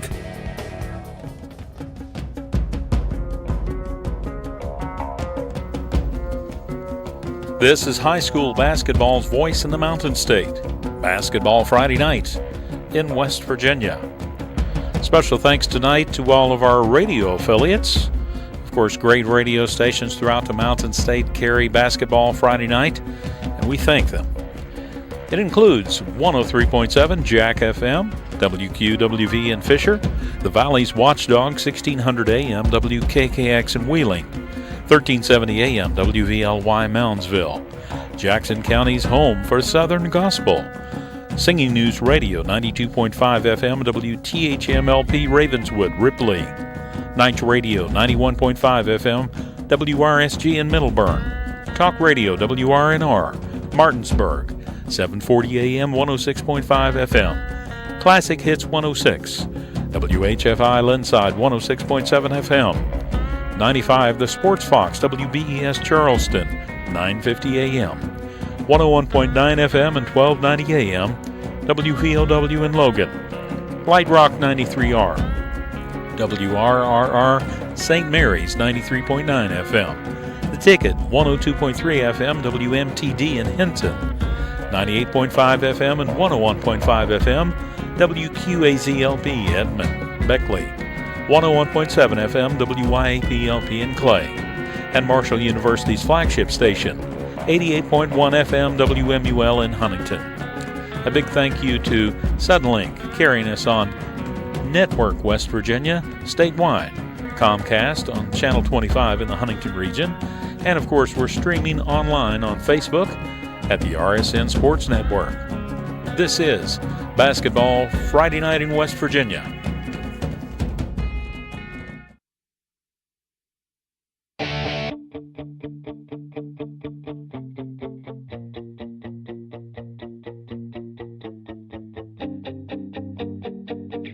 Stay up to date on your favorite teams. Check out basketballnight.com. Now, back to Basketball Friday Night in West Virginia with Bill Cornwell, Joe Linville, and Ryan Epling. 11:48 here on Basketball Friday Night in West Virginia. Ryan Epling, Joe Linville here with you on set. Also in studio is Bill Cornwell, but joining us now is Spencer Dupuis. And Spencer, I know this is your opportunity to share with us the poll question.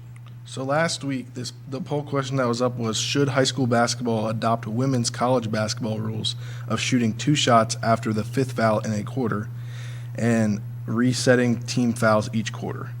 72% of people said no, and 28% said yes. This week's poll question is, should dunking be allowed in pregame? Head over to basketballnight.com to cast your vote. And that poll will be open until 11:45 next Friday night. And Joe, that is a timely question because of a situation that happened in a game over the course of the past week where a pregame dunk resulted in 2 free throws in what ended up being a 1-point game. Ooh, that can be dangerous. It's a Chapmanville earlier, they got a couple kids that can dunk, and they did make a couple dunks until the officials came out of the locker room. And once the officials came out on the floor, they were very aware they were around because they were kind of looking around before they, kind of dunked it. So once the officials come out, no more dunking is allowed. South Charleston dunked in warm-ups at Parkersburg, received a technical foul. Parkersburg made both free throws. Wow. It was 2-0 before the opening tip. Parkersburg won the game 64-63. That cost them dearly. Yeah, that's a rule that's interesting because it's something that I got to say it has to be from the 70s because that's when you started seeing kids getting that dunking ability, and also you didn't have the breakaway rim at that time. And I know that they were concerned about, there goes the glass in the backboard. We don't have one to put it back in or to replace it. And I know that's part of it. It was safety and it was cost.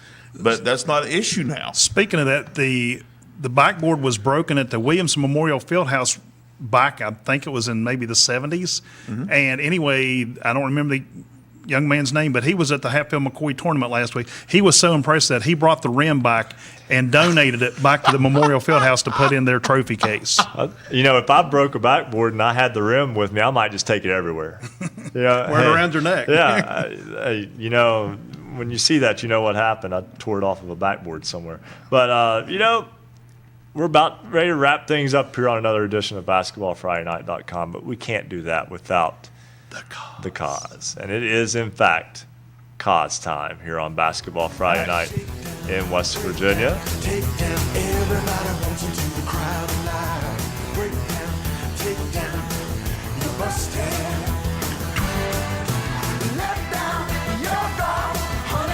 Rick Kozlowski of the Martinsburg Journal joins us tonight. Rick, welcome to the show. I was involved in a game back in the 70s where our team didn't recognize that the officials were on the floor yet, and 5 of us dunked the ball during warm-ups, so the other team started off with 10 free throws.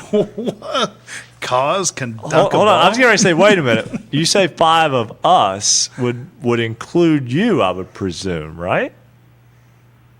Yes, back in my day, I could jump a little bit. Yeah, there we go. Cause. You don't have the hops anymore, huh? Different kind of hops. No, we'll let that one slide. Let that one go away. Although I won't complain about those hops. But anyway, I was listening to, I caught the tail end of Bo's discussion, and I thought, for some odd reason, that the program had gotten into a game of footsie. Right foot up, left foot up, and then maybe, shake it all about and do the hokey pokey and turn yourself around. If people try to do exactly what is, quote-unquote legal but not necessarily traditional, there would be a lot of twisted and sprained ankles and bad knees, and there'd be all kinds of problems created from that. But, Rick, Eastern Panhandle boys basketball, Martinsburg, after losing a week ago to Musselman, 3 straight wins this week, including a big win over Hedgesville tonight. Yeah, there we go. Now that we know that Rick can jump. Yeah, really. We're not going to let that one get away from him. But nonetheless, the pecking order seems to at least be Musselman, Martinsburg, Hedgesville. Appears to be. But I still have this sneaky feeling that anything can happen in that area. Well, I think when you say that's the pecking order, appears to me, that's a very good word. But I think if you look throughout the state in Class AAA, nothing appears to, or reality is what it appears to be, because it looks like this thing is wide open, what's happened this week and who's beaten whom. And I think maybe we'll get a little bit of a better idea how teams stack up against each other in the state at the Big Atlantic Classic. That's provided they can figure out who's playing whom, or who's playing whom at what time, and everything else. I know that's been a little bit crazy, but just looking at the results around the state, AAA looks like it is wide open. Exactly. What do you guys think? Well, it was like tonight. Capital came to Huntington, and Huntington had been playing pretty good basketball, and Capital came in and knocked them off. But and we saw some of the same last year. Capital was having such a good year. What happens when you get to the state tournament? Well, Huntington gets the state championship. So who knows? Yeah, I think it's kind of a crazy year. University looked like they were kind of cruising along, and then suddenly, they run into some problems. I kind of like the looks of Parkersburg South right now.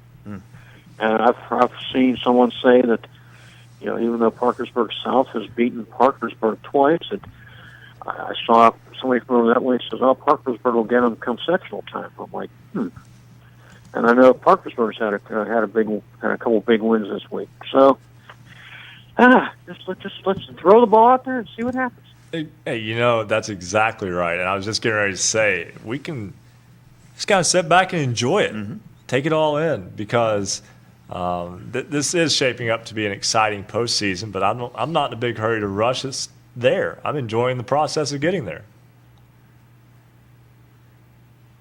Well, I think sometimes that's you look at things and you want to get it down toward the end and get it over with, or to see how things actually shape up. When you get right down to it, every game in the regular season really doesn't matter. I have seen an 0-21 team win a sectional championship. Only victory of the year came in a sectional, 2-team sectional. I think it's going to be fun. Rick, I kind of disagree with you, because every game now, goes into effect for the seedings for the sectional, and that could be a make or break for some teams in some of these regions in sectional. Well, yeah, you're right. And sometimes I've seen some of the voting, and people vote a lot of times not necessarily on the results, but on reputations. Mm-hmm. At least I've seen that around here. And I guess I'm looking back in time when I say that nothing matters until sectional. But I don't know, if you base it on results, which I think is how it should be done, not this regional voting stuff. Because when you're voting, you got teams that don't even necessarily haven't seen anybody. Some of the teams in their regions, and voting on them, and that's where the reputations come into play. I agree with you from a standpoint that I think it can be very difficult for, and this is not, I'm using an example here, so let me be clear, but for a coach at Berkeley Springs to seed the regional that goes all the way to, Fairmont. And I don't know how they're supposed to know all the schools in the Fairmont area inside out. You may know top 1, top 2, but after that it's difficult, yet you have a say in the seeding for the sectional. And I understand it, but also understand that it's difficult to find anything that really fits everybody in this geographically challenged state. Well, that's the problem. Geography is just so wacky. You have these sections that's in some cases stretch for miles and miles and don't seem to have any necessarily logical bearing, but just to kind of, I guess when you look at it, I would go kind of look at it in a political sense. It's kind of like some of these sections and regions are gerrymandered. There you go. Hey, Rick, I agree with you. It does appear that way. We are right at the end of the show as we will wrap up another edition of Basketball Friday Night in West Virginia. We thank you so much for joining us. We thank all of our many great guests who took the time out of their Friday evening to give us a call and to share the game that we enjoy so much with you, high school basketball. So for Bill Cornwell, for Joe Linville, for Spencer Dupuis, Marcus Constantino, and the entire Basketball Friday Night crew, I'm Ryan Epling. We'll be back in 1 week. Thank you for listening to Basketball Friday Night in West Virginia. Tune in next Friday for the latest high school basketball action from across the Mountain State. Visit basketballnight.com for our show archives, the poll question of the week, and the basketballnight.com scoreboard. Until next time, have a great weekend, and thank you for listening to Basketball Friday Night in West Virginia. The preceding broadcast was a presentation of the Fast Break Sports Network. Copyright 2018. All rights reserved.